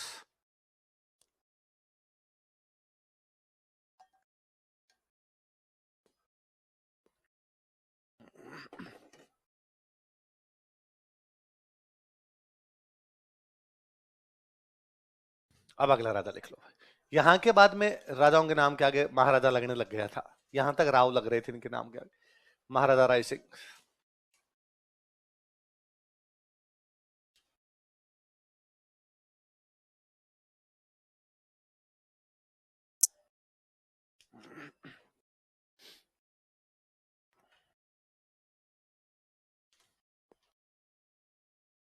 क्या नाम बताओ? देखिए, महाराजा। अच्छा, ये तो अपने को पता है कि राजा बनने से पहले जोधपुर का 2 साल तक क्या रहा था, है ना, एडमिनिस्ट्रेटर रहा था वहां का, 1572 से लेकर 1574। जब ये राजा बना तो अकबर ने इसको मनसबदार बना लिया अपना, 4000 का मनसबदार बनाया। कितने का मनसबदार बनाया? 4। मनसबदार समझते हो? मनसब का मतलब पद, जिनको मिलता है उनको क्या बोलते हैं? मनसबदार। लिख लो। अकबर ने इसे 4000 का मनसबदार बनाया था। Akbar appointed him mansabdar of 4000। Akbar ने इसे 4000 का मनसबदार बनाया था।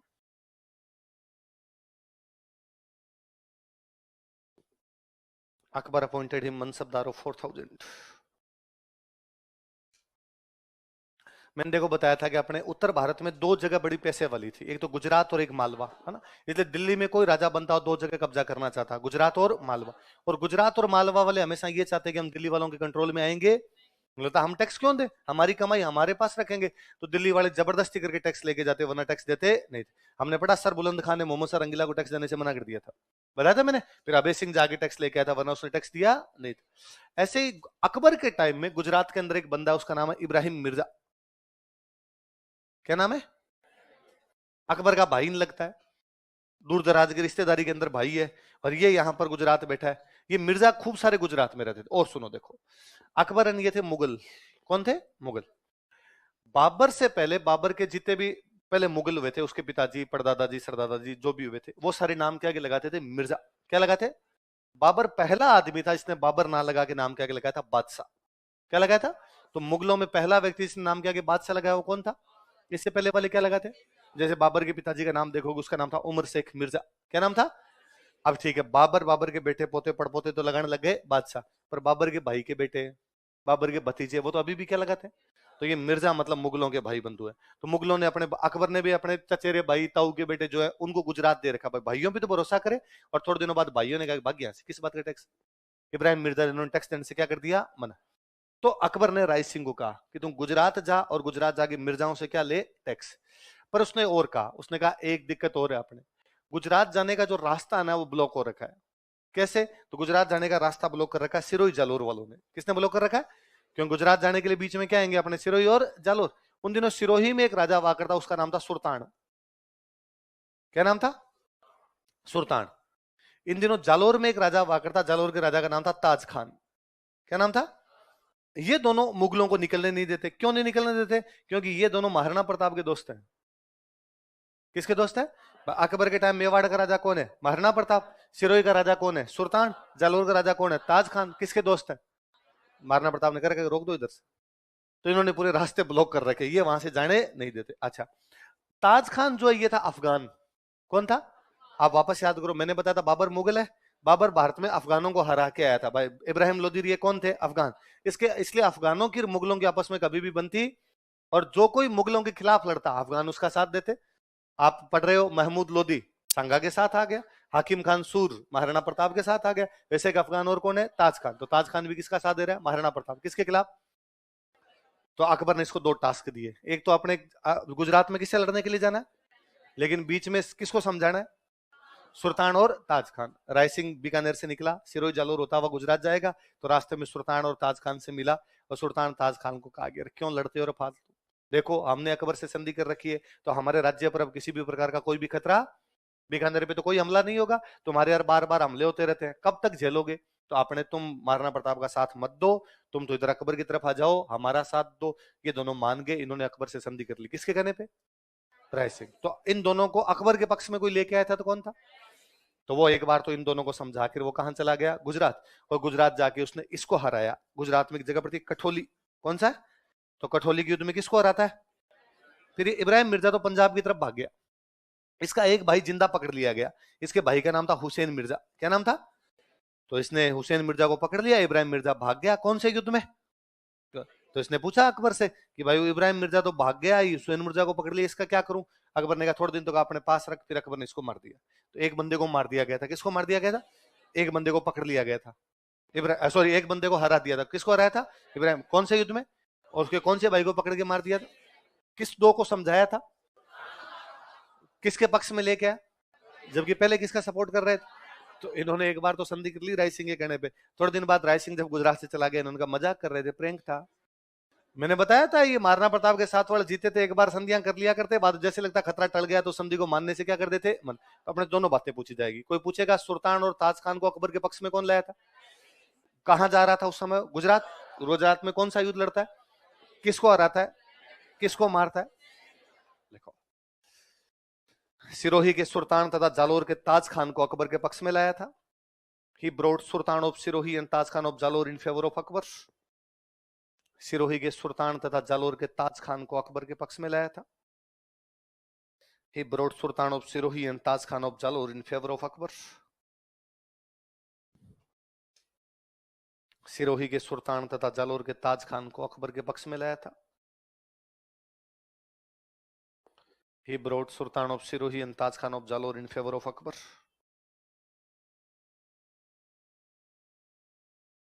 अकबर के पक्ष में लाया था। लाइन चेंज करके लिखो, स्टार लगा लिखना, क्वेश्चन पूछा हुआ है।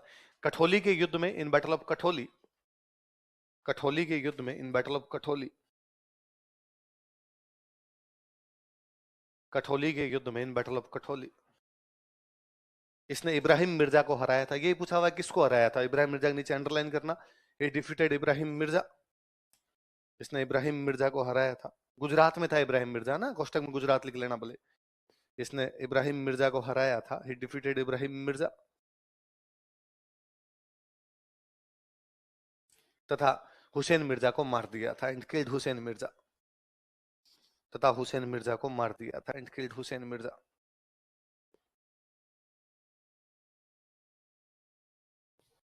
किसको मार दिया था? हुसैन मिर्जा। अकबर बड़ा राजी हुआ और 1577 में अकबर ने इसको 51 परगने गिफ्ट में दिए थे। कितने परगने गिफ्ट में दिए? परगना समझते हो? राजा के खुद के पास जो इलाके होते हैं उनको क्या बोलते थे? लिख लो।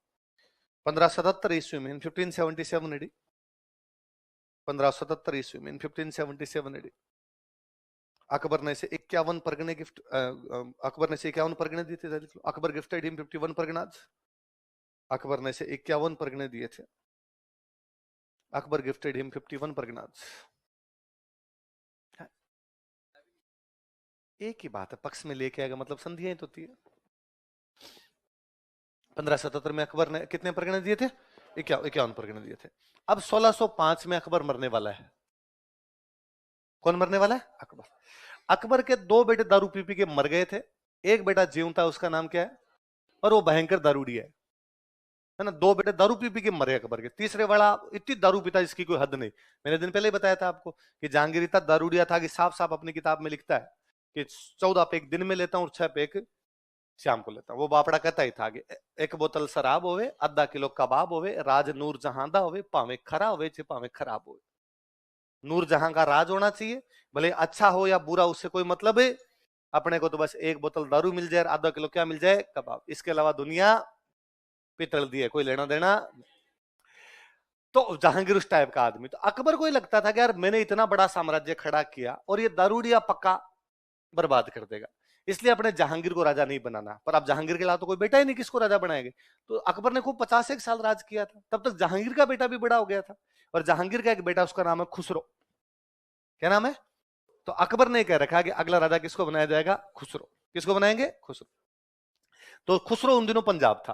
तो अकबर ने खुसरो के पास मैसेज कर रखा, खुसरो तू तैयार रहना, तेरा बाप बेलखना है, मैं इसको राजा नहीं बनाऊंगा, राजा अगला डायरेक्ट किसको बनाना है, खुसरो को बनाना है। खुसरो उधर रास्ते लग की तैयारियां कर रहा है, उधर अपने इधर अकबर चारपाई पे पड़ा है, आज मरे कल मर वाले वाली कंडीशन हो रखी है। और एक दिन जहांगीर ने जाके अकबर के पैर पकड़े और कहा, क्यों बापू, सेहत के लिए हानिकारक होता जा रहा है, एक बेटा हूं तेरा और मेरे को राजा नहीं बनाएगा, किसको बनाएगा। अकबर ने कहा, दारूडी है, पी पी के मर जाएगा तू, क्या करना है तेरे को राजा बनाएगा। उसने कहा, एग्जैक्टली यही मैं कह रहा हूं, मैं तो पी पी के वैसे ही मर जाऊंगा, थोड़े से टाइम के लिए तो बना दो, खुसरो का नंबर तो आना ही है मेरे बाद में। तो अकबर अब बाप का दिल बेटे के लिए थोड़ा किया, और लास्ट में जाते जाते अकबर जो है वो खुसरो को नहीं बना गया, किसको बना गया, जहां। तब आगरा में मुगल बादशाह कौन बन गया, जहांगीर। और खुसरो को लगा यार हालात बदल दिए। अचानक खुसरो ने पंजाब में खुद को अपने आप ही राजा घोषित कर दिया। खुसरो ने कहा, राजा मैं हूं, मेरा ये बेलखना बाप राजा नहीं। तो पंजाब में जो राजा बना कौन बैठा है, खुसरो। आगरा में राजा बना कौन बैठा है। उधर होता है नया नया बंदा, जैसे अभी जब चुनाव चल रहे हैं, नेताजी चुनाव जीत जाएंगे, जीतने के बाद में यूं मंदिरों में जाके धोख लगाएंगे, होता है इस प्रकार का। जैसे आया आप चुनाव होने वाले हैं तो मंदिरों में जा रहे हैं, फलाने मंदिर में जाके धोख लगाई, फलाने संत के जाके चरण स्पर्श किए। तो खुसरो जब उधर पंजाब में अपनी तैयारी कर रहा है, तो खुसरो उन दोनों सिखों के 5वें गुरु जी महाराज पंजाब में रहा करते थे, गुरु अर्जुन देव जी। कौन रहते थे, तो गुरु अर्जुन देव जी के पास गया। अब भाई संत महात्मा तो सबको अच्छा आशीर्वाद ही देते हैं भाई, आज कोई नेता है वो किसी संत के जाके चरण स्पर्श करेगा, क्या कहेंगे, जीतो, ये कहेंगे। वो क्यों कहे हार जाओ, अपने मुंह से किसी को बुरा क्यों करना, भाई जीत के आओ, यशस्वी भव तेजस्वी भव, सारा यही कहते हैं। अपने किसी की जाके धोख देते वो आरएस बनो, भले ही अपने मन ही मन सोचते हैं पढ़ूंगा तो बनूंगा ऐसे कैसे बना दोगे खाली आशीर्वाद से। तो गुरु अर्जुन देव जी महाराज के पास खुसरो गया, और खुसरो ने जाके आई यशस्वी। अब वो अर्जुन देव जी महाराज ने खुसरो कहा, भाई यशस्वी भव तेजस्वी भव बादशाह बनो। तो खुसरो को लगा गुरु जी और अपने साथ, और उसने अपनी तैयारियां ढंग से करनी शुरू कर दी। अब जहांगीर को लगा कि खुसरो कल को पंजाब से आगरा पर अटैक करे, उससे पहले अपने पंजाब पर अटैक करके खुसरो गिरफ्तार करते हैं, वरना तो अपना बेटा ही अपने को हटा देगा। अब जहांगीर को आगरा से अटैक करने के लिए कहां जाना है, पंजाब। पर बेचारे जहांगीर की दिक्कत ये कि आगरा की जिम्मेदारी किसको दे, आगरा राजधानी है, कल को राजधानी, अब उसको किसी पे भरोसा नहीं। उसको लगे ये बंदा खुसरो की तरफ हो सकता है, ये भी खुसरो से मिल सकता है, कल को मैं आगरा छोड़ के जाऊं और ये खुसरो को फोन करे कि तेरा बाप तो निकल गया, आगरा हमारे पास आ जा, तो ये तो आगरा पे भी कब्जा कर लेंगे, अपने ना घर के बचेंगे ना घाट के बचेंगे। उसका एक ही बंदे पे कॉन्फिडेंस था, वो बंदा है राय सिंह। कौन है, उसने राय सिंह को मैसेज किया बीकानेर की, राय सिंह जितना जल्दी हो फटाफट आगरा। राय सिंह आगरा गया, उसने पूछा जहांगीर से कि हाँ बता क्या है। तो उसने कहा, मैं मेरे बेटे से लड़ने के लिए जा रहा हूँ पंजाब, तू आगरा संभाल। तो उसने, क्यों संभालू, मेरे ऐसी क्या पड़ी है कि संभालू। उसने कहा, 5,000 का मनसबदार। कितने का, तो पहले 4,000 था, प्रमोशन करके कितना दिया, और कहां की जिम्मेदारी सौंपी। फिर जहांगीर गया पंजाब, पंजाब जाके उसने खुसरो को हराया, खुसरो को पकड़ा, खुसरो की दोनों आंखें निकाली और जेल में बंद किया, और गुरु अर्जुन देव जी महाराज को मार दिया। उसने कहा, आपने आशीर्वाद दिया, मैं इस प्रकार का आशीर्वाद किसी को देने। तो अर्जुन देव जी महाराज की हत्या कर देता है, खुसरो की दोनों आंखें निकालता है, खुसरो को जेल में बंद कर देता है। लेकिन दिल्ली और आगरा की जनता खुसरो से बड़ा प्यार करती। खुसरो बड़ा हैंडसम राजकुमार था अपने टाइम का, और सबको लगता है कि यार जहांगीर के मरने के बाद राजा किसको बनना चाहिए, खुसरो, भले उसकी आंखें नहीं है। अब खुसरो का एक और भाई, उसका नाम है खुर्रम। क्या नाम है, और उसको लगता है अरे यार पापा के मरने के बाद राजा तो अपने बनना चाहते हैं, पर जनता किसको चाहती है, खुसरो। तो एक दिन खुर्रम जहांगीर के पास गया, उसने जहांगीर जाकर, पिताजी ठीक है भैया ने गलती की, आपने आंखें निकाल के जेल में बंद कर दिया, पर जेल में क्यों बंद कर रखा, भैया को बाहर तो निकालो, दुनिया दिखाओ, घुमाओ इनको। उनका इसको दिखता ही नहीं है, क्या दिखाएंगे। अरे का मैं दिखाऊंगा मेरे भाई को कि ये भाई ये चीज है, ये चीज है, ये बगीचा है, यहाँ घूमने चलते हैं, ये करते हैं। तो ठीक है ले जा। फिर खुर्रम लेके गया साउथ इंडिया, कहां लेके गया, किसको, ले जाके मार दिया तो बाप ने तो आंखें निकाली, भाई ने, और फिर भी कोई आ कहता है पुराने वाला टाइम बहुत अच्छा था है ना। गांव में हर कोई आदमी मिलता है, वो कहता भाई रे अब कुछ ही नहीं है, पहले वाला टाइम है। आप कहता हाँ हमें पता है। मतलब पापा के पास होते तो आंखें यूं ध्यान रखते कि रात को फोड़ ना दे कहीं पे। ना, भाई का ही डर लगता कि सल्टा देगा कहीं पे। अब कम से कम पापा और भाई से तो डरे, वरना कुंभा को कौन मार गया, गंगा को कौन मार गया, खुसरो की आंखें किसने निकाल ली, जहांगीर किसने निकाली, जहां खुसरो को मार किसने दिया। बोले टाइम अब बड़ा अच्छा है, आगे बढ़ा और अच्छा आएगा, उसके आगे बढ़ा और अच्छा आएगा, उसके आगे बढ़ा। सभ्यताएं कभी पीछे नहीं जाती, सभ्यताएं क्या जाती है हमेशा आगे, है ना। है? कहावतें पता नहीं यूं क्या लोगों को मजे आते हैं जी, सब यूं पुरानी पुरानी बातें करने के। हमारे वाला अपने भी कहेंगे, अपने आगे आने वाली जो पीढ़ियां उनको एक वैसा हमारे वाला टाइम, ये सबको है। आपकी मान डाकण कुण कहे भाई, सबको अपने को तो अच्छा ही बताना होता है ना, इसलिए बस अपने अच्छा। बाकी मैं कई बार सोचता हूं कि भाई किसी भी तरीके से देखो, राजनीतिक रूप से, पॉलिटिकली, पहले राजतंत्र था, आज क्या है लोकतंत्र। राजतंत्र की अपेक्षा लोकतंत्र हमेशा अच्छा है ना। मैंने दिन क्लास में कह दिया कि भाई लोकतंत्र कितना भी खराब हो जाए तो भी वो राजतंत्र से खराब, राजतंत्र की अपेक्षा अच्छा होगा लोकतंत्र। जो एक स्टूडेंट खड़े और उन्होंने कहा सर इतनी तारीफें भी मत करो, और लोकतंत्र में 100 कमियां हैं सर, और राजतंत्र भी अच्छे होते थे, आपने तो पढ़ाया राजा अच्छे भी होते थे। तो मैंने कहा हाँ यार बात तो तुम्हारी सही है, और तुम जो कह रहे हो, मैं शायद थोड़ा एक्सट्रीम बोल गया और मैंने कह दिया कि राजतंत्र कितना भी अच्छा हो जाए लेकिन लोकतंत्र से अच्छा तो नहीं हो सकता। शायद मेरी बात थोड़ी एक्सट्रीम हो गई होगी, इस बात को मैं थोड़ा माइल्ड कर सकता था, और मैं कह सकता था कि राजतंत्र भी कभी कभी अच्छा होता है, लोकतंत्र भी कभी कभी बुरा होता है, ऐसा भी मैं कह सकता था थोड़ा। पर यार एक बात नोटिस करो, मैंने अभी क्लास के अंदर कहा कि राजतंत्र अच्छा नहीं होता, लोकतंत्र अच्छा होता है। तुम ऑन द स्पॉट खड़े हुए तुमने कहा सर आपकी बात गलत है। ये शक्ति तुम्हें लोकतंत्र देता है कि तुम खड़े होकर हाथों हाथ मेरी बात का क्या कर सकते हो, विरोध। वरना अभी यदि राजतंत्र होता और तुम यदि खड़े हो जाते मैं तुम्हारी जीभ काट लेता भाई साहब। मेरे सामने ऐसे कैसे खड़े हो सकते थे। तो इतने में वापस कोई बच्चों ने कहा हाँ सर हाँ राजतंत्र होता था, आप तो राजा होते, आप राजा थे। राजा नहीं होते भाई साहब, मैं सैनिक होता, बीकानेर में हमारे जूनागढ़ के आगे बाला लेके खड़ा रहता, है ना। राजा कभी एक आदेश देता कि आक्रमण, अपने आक्रमण कर देते, और यदि कोई पीछे होती तो सती हो जाती। वरना फालतू में देश के काम आ जाते, है ना। तो भाई वो समय वो था। अब उस समय के अनुसार वो चीजें सही थी, आज के अनुसार ये चीजें सही। आज के हिसाब से देखते हैं तब वो चीजें इतनी अच्छी नहीं, उस समय वो चीजें अच्छी रही होगी, उस समय का जो मूल्य था वो सही रहेगा, पर आज की तुलना में नहीं। तो जब अपने कहते हैं आज की तुलना पीछे वाला नहीं, उस टाइम वो रहा होगा, लोगों की जो परिस्थितियां थी, हर आदमी अपने देश काल परिस्थितियों के अनुसार निर्णय लेता है उस समय। तो राजनीतिक रूप से आज वाला अच्छा, सामाजिक रूप से उस समाज में भेदभाव बहुत ज्यादा था, है ना। आज के समाज में कहीं ना कहीं वो भेदभाव क्या हुआ है कम, है ना। उसमें कहीं ना कहीं इस प्रकार की कमी आई है। उसमें धार्मिक वाला ज्यादा, हिंदू मुस्लिम वाली बहुत ज्यादा थी, आज की तुलना आज के दिनों में वो कहीं ना कहीं क्या हुआ है, कम हुआ है। मेरे कई बार कोई अब कह देता है कि आजकल देखो कितना हिंदू मुस्लिम, आजकल कुछ ही नहीं है, पहले था युद्ध के युद्ध हुए, पूरे युद्ध देख रहे हैं यार हम, ये सारे के सारे हम आंखें बंद करने का प्रयास करते हैं कि ना ना युद्ध केवल राजा लड़ रहे थे, ये नहीं थे, बाकी कहीं ना कहीं एक बड़ा कारण था, मंदिर तोड़ के गाय काट दी, ये कर दिया तो थे। आज इतनी चीजें नहीं है, आज अपने आपस में मिलजुल के रहते हैं, भाइयों की तरह रहते हैं आज। तो सामाजिक रूप से, आर्थिक रूप से खाने के दाने नहीं थे भाई साहब, अकाल पड़ा लोग मर गए, इसलिए आज भी 56 का नाम लेना अच्छा नहीं समझते। आज कम से कम मरने तो नहीं दे सरकार, जैसे तैसे करके आटा तो अपने पास पहुंचा ही थे, है ना। कोरोना भी आया तो डंडे मार मार के अंदर बिठा रहे, अंदर चलो हम पहुंचा देंगे तुम्हारे। तो आर्थिक रूप से भी कहीं ना कहीं पहले की तुलना में ठीक हुआ है। आर्थिक तो मैं बता दूं 96 का तक का मैं बता दूं, 96 तक गांव में किसी के पास में 1 लाख रुपए होना बहुत बड़ी बात थी। यदि आपके पास 1 लाख रुपए घर पे पड़े तो आप वारे न्यारे हैं, गांव में तो बोल दो लखपति है, लाख रुपए। मेरे को अब भी याद आता है, मैं टाबर था तब यूं बात करते भाई, घर में यदि किसी बहन की शादी करनी होती घर वाले इस टेंशन में रहते कि ₹1 लाख लाग सी। अब लाख में टीवी नहीं आता, खाली एक टीवी नहीं आता, और अब लाख की क्या वैल्यू है कि लाख तुम्हारी जेब में पड़े, तुम लाके हमारे मुंह पे मार दे, पढ़ा रहे खड़ा हो जा चुपचाप पढ़ा दे उधर, तुम सारे के सारे अब क्या हो, लखपति हो। तो आर्थिक रूप से सशक्त हो गए, धार्मिक रूप से अच्छा हुआ है, सामाजिक रूप से अच्छा हुआ है, राजनीतिक रूप से अच्छा हुआ है। तो वैज्ञानिक दृष्टि से देख लो, है ना। पहले गाड़ी घोड़े कुछ ही नहीं थे, कितनी मुश्किलों से रहते होंगे, आज अपने पास सब है, कर लो दुनिया, है ना। यहाँ बैठे बैठे अब मतलब एक आम आदमी हवाई जहाज में उड़ लेता है, वरना मेरे को पहले याद है, पहले जब हवाई जहाज ऊपर से जाती थी ना, हम टाबर उसको देख देख कहते कि आ मालगाड़ी है, आ सवारी गाड़ी है, मतलब ये तो सवारियों को लेके जा रही है और ये सामान लेके जा रही है। कैसे? तो हम बेटे बेटे टाबर और कहते कि जो जिसमें सीधी लाइट चल रही है वो तो मालगाड़ी है, और जो चस बुझ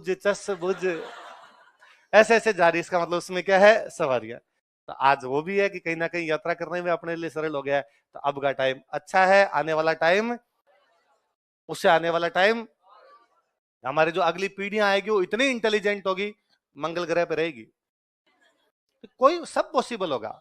मैं 2000 से लेके 2023 इन 20 सालों में दुनिया इतनी तेज गति से घूम गई जिसके इतने, किसी ने 2000 में बैठ के थोड़ी सोचा था कि इतना सब कुछ हो जाएगा। मैं 2010-12 से तो मैं पढ़ने ही लगा, 2010 से तो मैं यहाँ तैयारी करने आ गया था। मैं तब से देखता हूँ कि यार कितना तेज, हर 3 महीने में घूम रहे हैं हम। 3 महीने पहले अलग थे, 3 महीने बाद अलग है।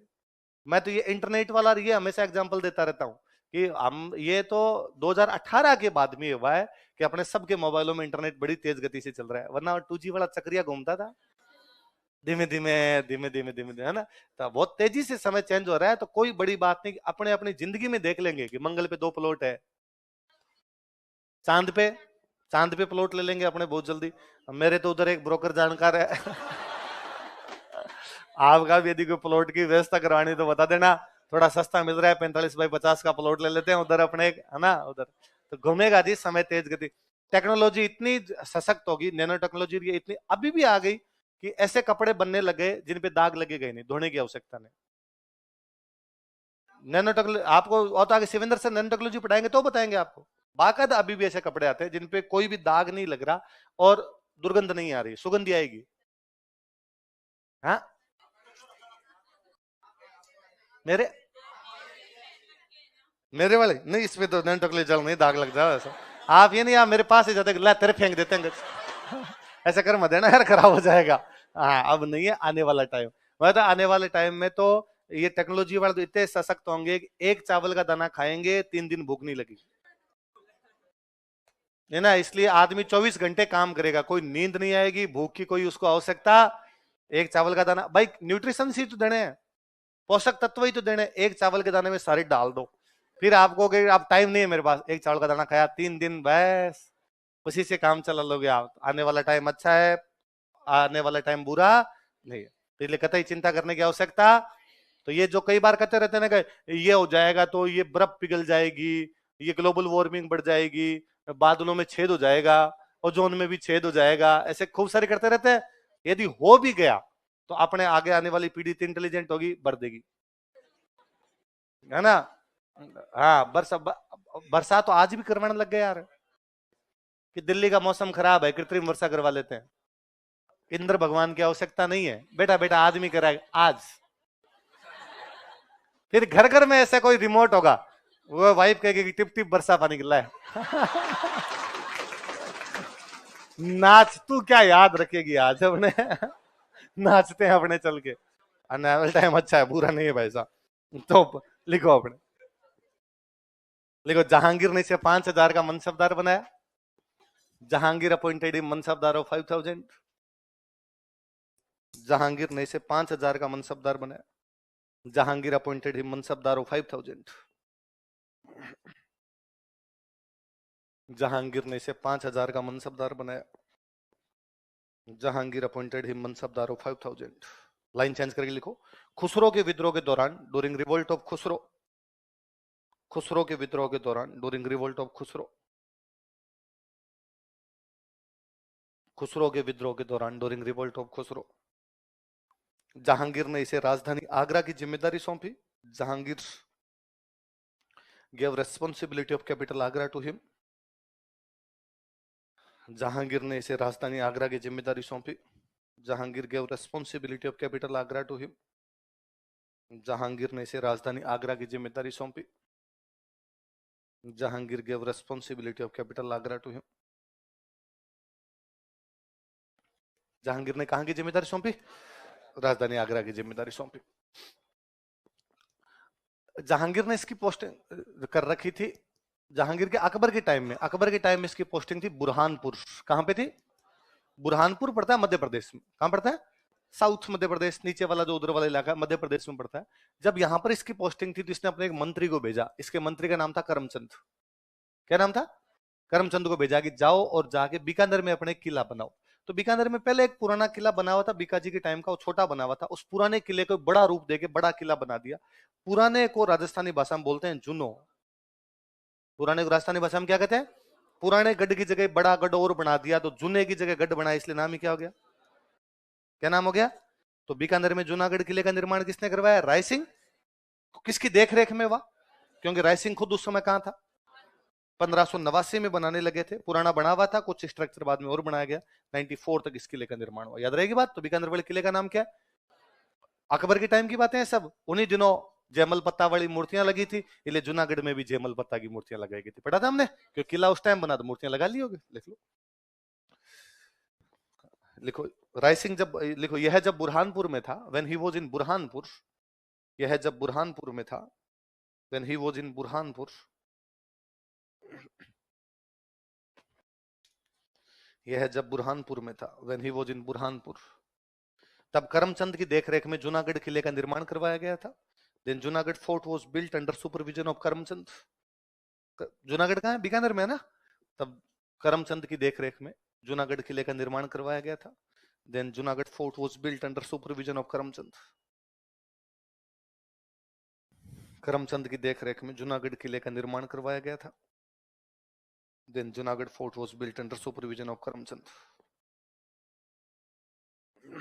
करमचंद की देखरेख में जूनागढ़ किले का निर्माण करवाया गया था। Junagadh fort was built under supervision of Karamchand. किसकी देखरेख में करवाया गया? कौन सा किला? जूनागढ़ किला। एक अपने राइटर हुए हैं, उन राइटर का नाम है मुंशी देवी प्रसाद। क्या नाम है? याद करो, देखे। अबुल फजल कहा था उन्होंने किसी को। किसको कहा था? मूणौत नैणसी को। क्या कहा था राजपूताने का? अबुल फजल। क्यों अबुल फजल से तुलना क्यों की? राइटर था। जैसे अकबर के दरबार का राइटर कौन है? अबुल फजल। वैसे ही राजस्थान का राइटर कौन है? मूणौत नैणसी। इसलिए मूणौत नैणसी क्या कहा राजपूताने का? अबुल फजल। अच्छा, दानवीर आदमी की तुलना किससे की जाती है? कर्ण। तो उन्होंने राय सिंह को क्या कह दिया? राजपूताने का। तो बीकानेर के दो राजाओं की तुलना कर्ण के साथ की जाती है, एक तो लूणकरण की और एक है राय सिंह। लूणकरण की तुलना तो कौन करता है?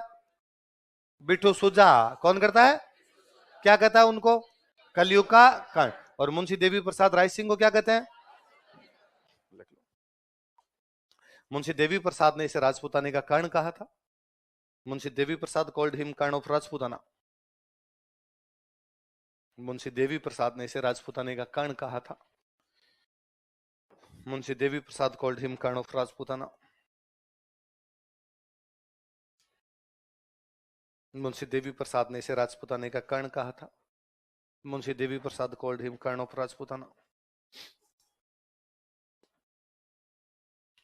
क्या कहा था? राजपूताने का कर्ण कहा था। और ये वाकई गजब दानवीर आदमी था। तो कहते हैं भाई ये बड़े बड़े दान दिया करता, लोगों में खबरें आती कि आज राय सिंह ने एक फलाने गरीब आदमी को 1100 रुपए का दान दे दिया।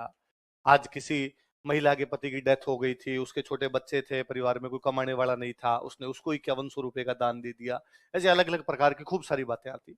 अब क्या होता है, आज भी ऐसे दान लोग देते हैं। ऐसे दान देते हैं, अपने कैसे पता चलता है? अखबार से, सोशल मीडिया से, टीवी से पता चलता है कि आता है कि भाई कोरोना के अंदर इतने रुपए दे दिए, या किसी मंदिर के लिए चंदा दे दिया। ऐसा कुछ भी आता है, कोई दरगाह के लिए चंदा दे दिया, मस्जिद के लिए दे दिया। अपने गांव में सुनते रहते हैं, सोशल मीडिया से सुनते हैं इस प्रकार की बातें। पहले ये कवि वगैरह दोहे बनाते हैं। जब भी किसी कवि को पता चलता फलाने राजा ने इतना दान दे दिया, वो उस पर दोहा बनाता है, इससे बड़ा दानवीर तो कोई भी नहीं। तो कहते हैं राय सिंह की एक बेटी थी, उसकी शादी आमेर के राजा के साथ की हुई। आमेर का राजा है मान सिंह, हल्दीघाटी युद्ध वाला सेनापति है मान सिंह। उसकी शादी जो की हुई है, उसकी जो रानी है वो किसकी बेटी है? राय सिंह। उसको इस बात का बड़ा यूं प्राउड था कि मेरे पापा क्या है? दानवीर। और उसको जब भी पता चलता कि मेरे पापा ने 1100 का दान दे दिया, मेरे पापा ने 11,000 का दान दे दिया, वो बाकी सब रानियों को इकट्ठा करते कि इधर आओ, मेरी तरफ से आज मिठाई है आप सबको। किस बात की? कि मेरे पापा ने दान दिया, नाम हो रहा है पापा का, आज इतने रुपए का दान दे दिया, इतने का दान दे दिया। कहते एक बार राय सिंह ने 1,00,000 रुपए का दान दिया। उसने भाई सब रानियों को बुला के 3 दिन भंडारा किया, है ना। उसने सब रानियों को कहा कि मेरे पापा ने कितने का दान दिया है? 1,00,000। और बाकी रानियों को टॉर्चर और किया कि तुम्हारा बाप भी कभी देता है क्या? तुम तो कभी मिठाई नहीं खिलाती। बाकी रानियां बेचारी परेशान भी। उन्होंने उस दिन मान सिंह जी आए तो मान सिंह जी कहा कि भाई आपकी रानी के पिताजी यदि दान देते हैं तो इसमें हम क्या करें? अरे दी हमारे पिताजी भी नहीं देते, इसमें भी हम क्या करें? वो हमारे पिताजी का मैटर है, ये हमें चिढ़ाती रहती है। मान सिंह जी को बुरा लगा। मान सिंह जी अपनी उस रानी के पास गए जो कि राय सिंह जी की बेटी थी, और जाके कहा कि देखो, अपना धर्म तो ये कहता है यदि इस हाथ से दान दिया जाए तो इस हाथ को भी पता, दान का क्या बखान करना भाई, दे दिया, उसके अंदर क्या बताना किसी को, तो इस हाथ को भी पता नहीं चलना चाहिए। फिर आप ये क्या बताते रहते हैं लोगों को, मेरे पिताजी ने इतना दिया, मेरे पिताजी ने इतना दिया। उसने पूरा सुना, और सुन के मान सिंह जी कहा, आपने दिया कभी किसी को? तो मान सिंह को लगा रडार मेरी तरफ भी घुमा गई है। तो मान सिंह जी अब क्या बोलते, पर लुगाई बेइज्जती करते तो बेइज्जती ज्यादा फील होती है भाई साहब। मान सिंह जी हाथों हाथ खड़े हुए, खाना खाने के बाद बाहर गए, वित्त मंत्री को बुलाया, वित्त मंत्री का सुबह कल उठते ही बाहर आऊंगा मैं, 5 गरीब और 5 लाख रुपए लेके तैयार रहना। ठीक है। अगले दिन वित्त मंत्री 5 गरीब आदमी लेके आए जिनको वास्तव में रुपए की आवश्यकता थी, 5 लाख रुपए लेके आए। मान सिंह जी ने 1-1 लाख रुपए दिए, बिना बताए किसी को, चुपचाप जाके सो गए। पर ऐसी बातें कहाँ छुपती है भाई साहब, लोग बता देते हैं। अब भाई दूर दूर तक इधर उधर, अरे वो गरीब जाके कहेगा अरे राजा हो तो राजा मान सिंह जैसा हो, जिसने सुबह सुबह हमें कितने कितने का दान दिया, 1-1 लाख। कवियों ने कहा राजा मान से बड़ा कोई भी राजा इस धरती पर। अब बाकी रानियों को पता चला, बाकी रानियों ने उस रानी के कमरे के बाहर जाके बातें करनी शुरू की कि राजा हो तो कैसा हो, राजा मान सिंह, जिसने कितने दान दिया, 5 लाख। इतने में को उनमें से एक रानी कहती कि वैसे सुना है थोड़े दिन पहले किसी ने लाख एक दिया था। फिर को दूसरा ने कहते कि भाई साहब उसके लिए तो 3 दिन भंडारा हुआ था, 3 दिन लाख लाख रुपए का। फिर मान सिंह जी वाले भी तो 1 महीने का भंडारा होना चाहिए। अब वो अंदर ही बैठे बैठे भाई यूं पूरी फ्रस्ट्रेट हो, पर क्या बोले।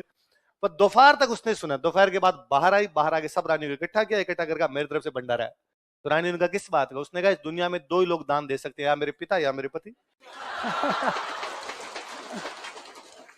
चित भी अपनी और पट भी। राय सिंह बड़े इंटेलिजेंट आदमी थे, किताबें लिखी जिन्होंने ज्योतिष की, बहुत अच्छी अच्छी। लिखो पुस्तकें, राय सिंह की पुस्तकें।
क्या क्या नाम बताओ देखे?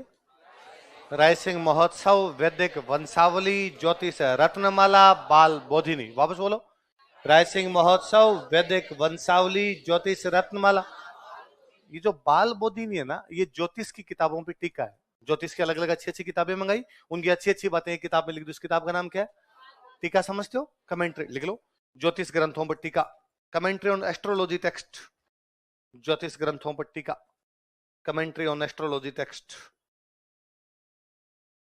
ज्योतिष ग्रंथों पर टीका, commentary on astrology text. Astrology समझ गए? ज्योतिष, ज्योतिष ग्रंथों पर टीका, कमेंट्री ऑन एस्ट्रोलॉजी टेक्स्ट। कौन कौन सी किताबें नाम बोलो देखे? राय सिंह महोत्सव, दरबारी विद्वान लिखो।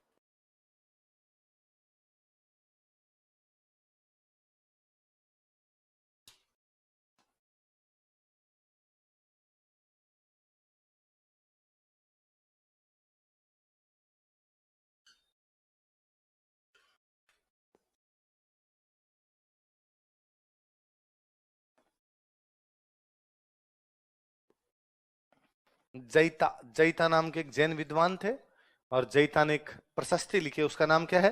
राय सिंह प्रशस्ति। क्या नाम है? तो राय सिंह प्रशस्ति किसने लिखी बताओ?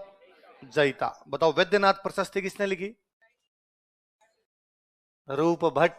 किसने लिखी? राज प्रशस्ति किसने लिखी? रणछोड़ भट्ट तैलंग। अच्छा बताओ जगदीश मंदिर की प्रशस्ति किसने लिखी? कृष्ण भट्ट। अच्छा बताओ कुंभलगढ़ प्रशस्ति किसने लिखी? महेश भट्ट। कीर्ति स्तंभ प्रशस्ति किसने लिखी? आत्री भट्ट और महेश भट्ट। और राय सिंह प्रशस्ति किसने लिखी? जयता। किसने लिखी? राय सिंह जी के दरबार में लिखी, इसलिए नाम क्या हो गया? राय। मैंने बताया था प्रशस्तियां अभिलेख होते हैं जो किसी मंदिर मस्जिद दरगाह के बाहर लगवाए जाते हैं, या कोई किला वगैरह बनाओ। राय सिंह ने कौन सा किला बनवाया? जूनागढ़। तो जूनागढ़ में जो प्रशस्ति है वो कौन सी है? तो राय सिंह प्रशस्ति कहां लगी हुई है? लिख लो। यह प्रशस्ति जूनागढ़ में स्थित है। This eulogy is located in Junagarh. यह प्रशस्ति जूनागढ़ में स्थित है। This eulogy is located in Junagarh. Junagarh किसकी देखरेख में बनाया गया था? एक राइटर का अगले का नाम लिखो, जय सोम। क्या नाम है?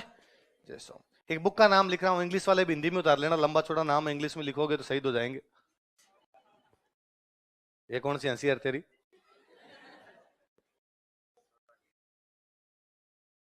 और तो दशहरा भी निकल गया। लिख लो एक बार, हिंदी में लिख लो आपने, मैं बता दूंगा ऐसा नाम क्यों है। याद नहीं करना आपने, लिखो एक बार खाली, छोटा ही नाम है एकदम। अरे 2 मिनट में याद करवा दूंगा, 100 मंत्र जादू कर दूंगा तुम पे।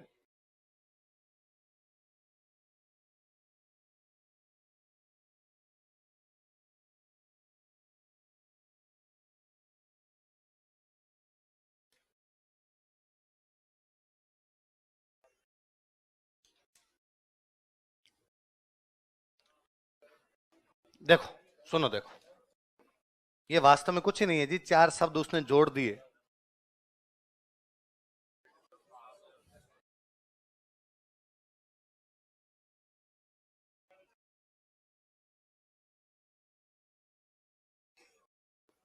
चार शब्द जोड़े हुए हैं, पढ़ो देखिए चार क्या क्या? करमचंद वंश उत्कीर्णकम काव्य। बोलो दोबारा। जूनागढ़ किसकी देखरेख में बना? करमचंद के वंश। उत्कीर्ण का मतलब होता है खोदना। उत्कीर्ण का मतलब क्या होता है? आप लिखने में कर लो, करमचंद के वंश को लिखने वाली कविता, करमचंद के वंश के बारे में खोदने वाली, करमचंद के वंश के बारे में बताने वाली कविता, इसलिए नाम क्या हो गया? बोलो दोबारा नाम बोलो। आपसे कोई सवाल नहीं पूछेगा करमचंद वंशोत्कीर्ण को किसने लिखी थी, कोई आपसे नहीं पूछेगा जय सोम की पुस्तक का नाम बताइए। क्वेश्चन ये पूछेंगे करमचंद पर पुस्तक किसने लिखी थी।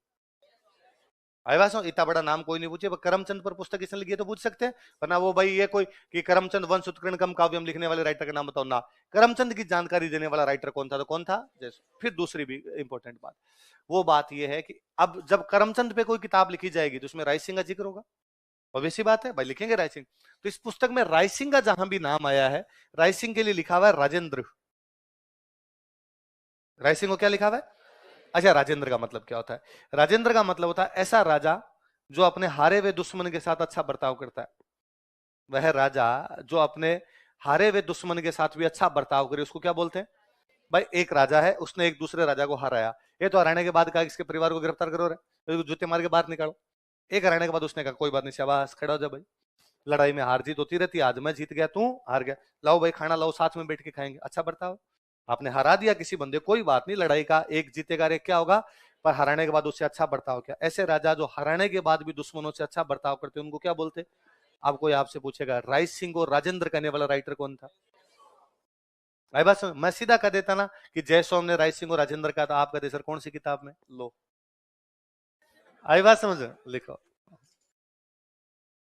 लिखो इस पुस्तक में, इन दिस बुक, इस पुस्तक में इन दिस बुक रायसिंह और राजेंद्र कहा गया है। Rai Singh is referred is Rajendra, किस रूप में रेफर किया गया उसको? राजेंद्र। रायसिंह और राजेंद्र कहा गया है, Rai Singh is referred is Rajendra.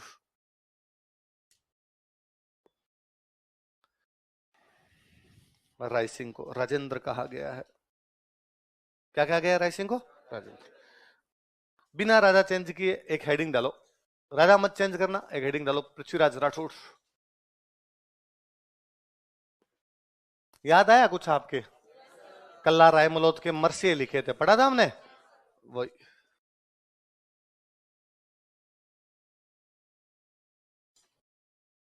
लिखो यह राय सिंह का छोटा भाई था, he was younger brother of Rai Singh. यह है राय सिंह का छोटा भाई था। He was younger brother of Rai Singh. यह है राय सिंह का छोटा भाई था। आप याद करो, मैंने कहा था 1570 में अकबर का नागौर दरबार लगा। वहां अकबर के साथ, अकबर से संधि करने वाला बीकानेर का राजा कल्याणमल। कल्याणमल तो संधि करके बीकानेर चला गया। कल्याणमल के दो बेटे अकबर के साथ चले गए, एक राय सिंह और एक पृथ्वीराज राठौड़। राय सिंह को तो जोधपुर का प्रशासक बना दिया गया। पृथ्वीराज राठौड़ कवि आदमी था। अकबर ने इसको एक किला गिफ्ट में दिया था, गागरोन। कौन सा किला गिफ्ट में दिया? तो ये कौन से किले में रहता था? गागरोन।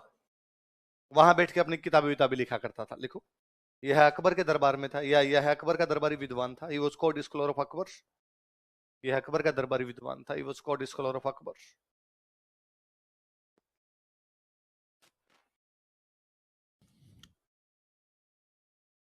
अकबर ने इसे गागरोन का किला दिया था। Akbar gave him Gagron fort. Gagron कहां पड़ता है? झालावाड़। अकबर ने इसे गागरोन का किला दिया था। Akbar gave him Gagron fort.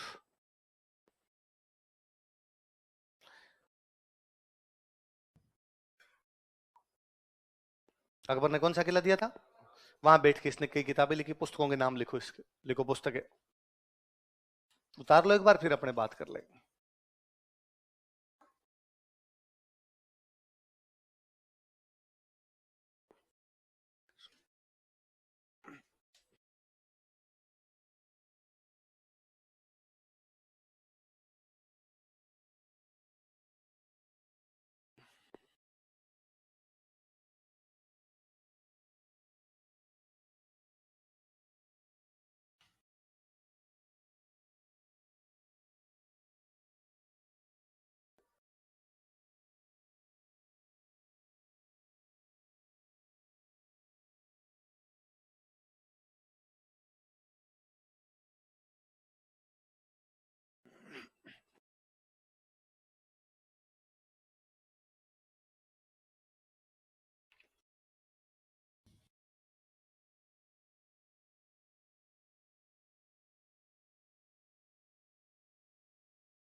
बताओ, देखिए क्या क्या नाम है किताबों के।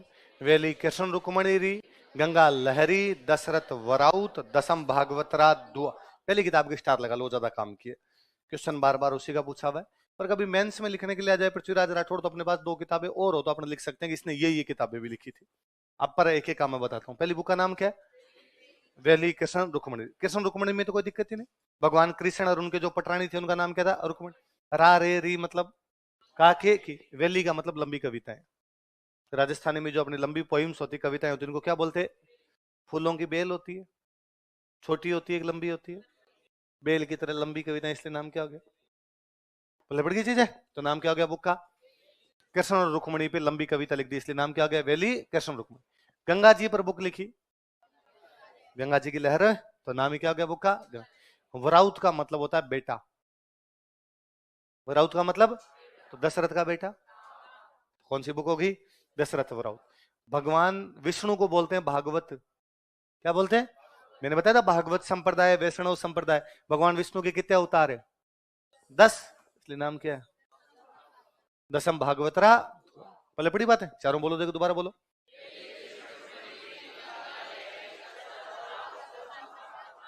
किसकी किताब है? क्या क्या नाम दोबारा बोलो। वेली कृष्ण रुक्मणी री, गंगा लहरी। कल पढ़ेंगे बाकी।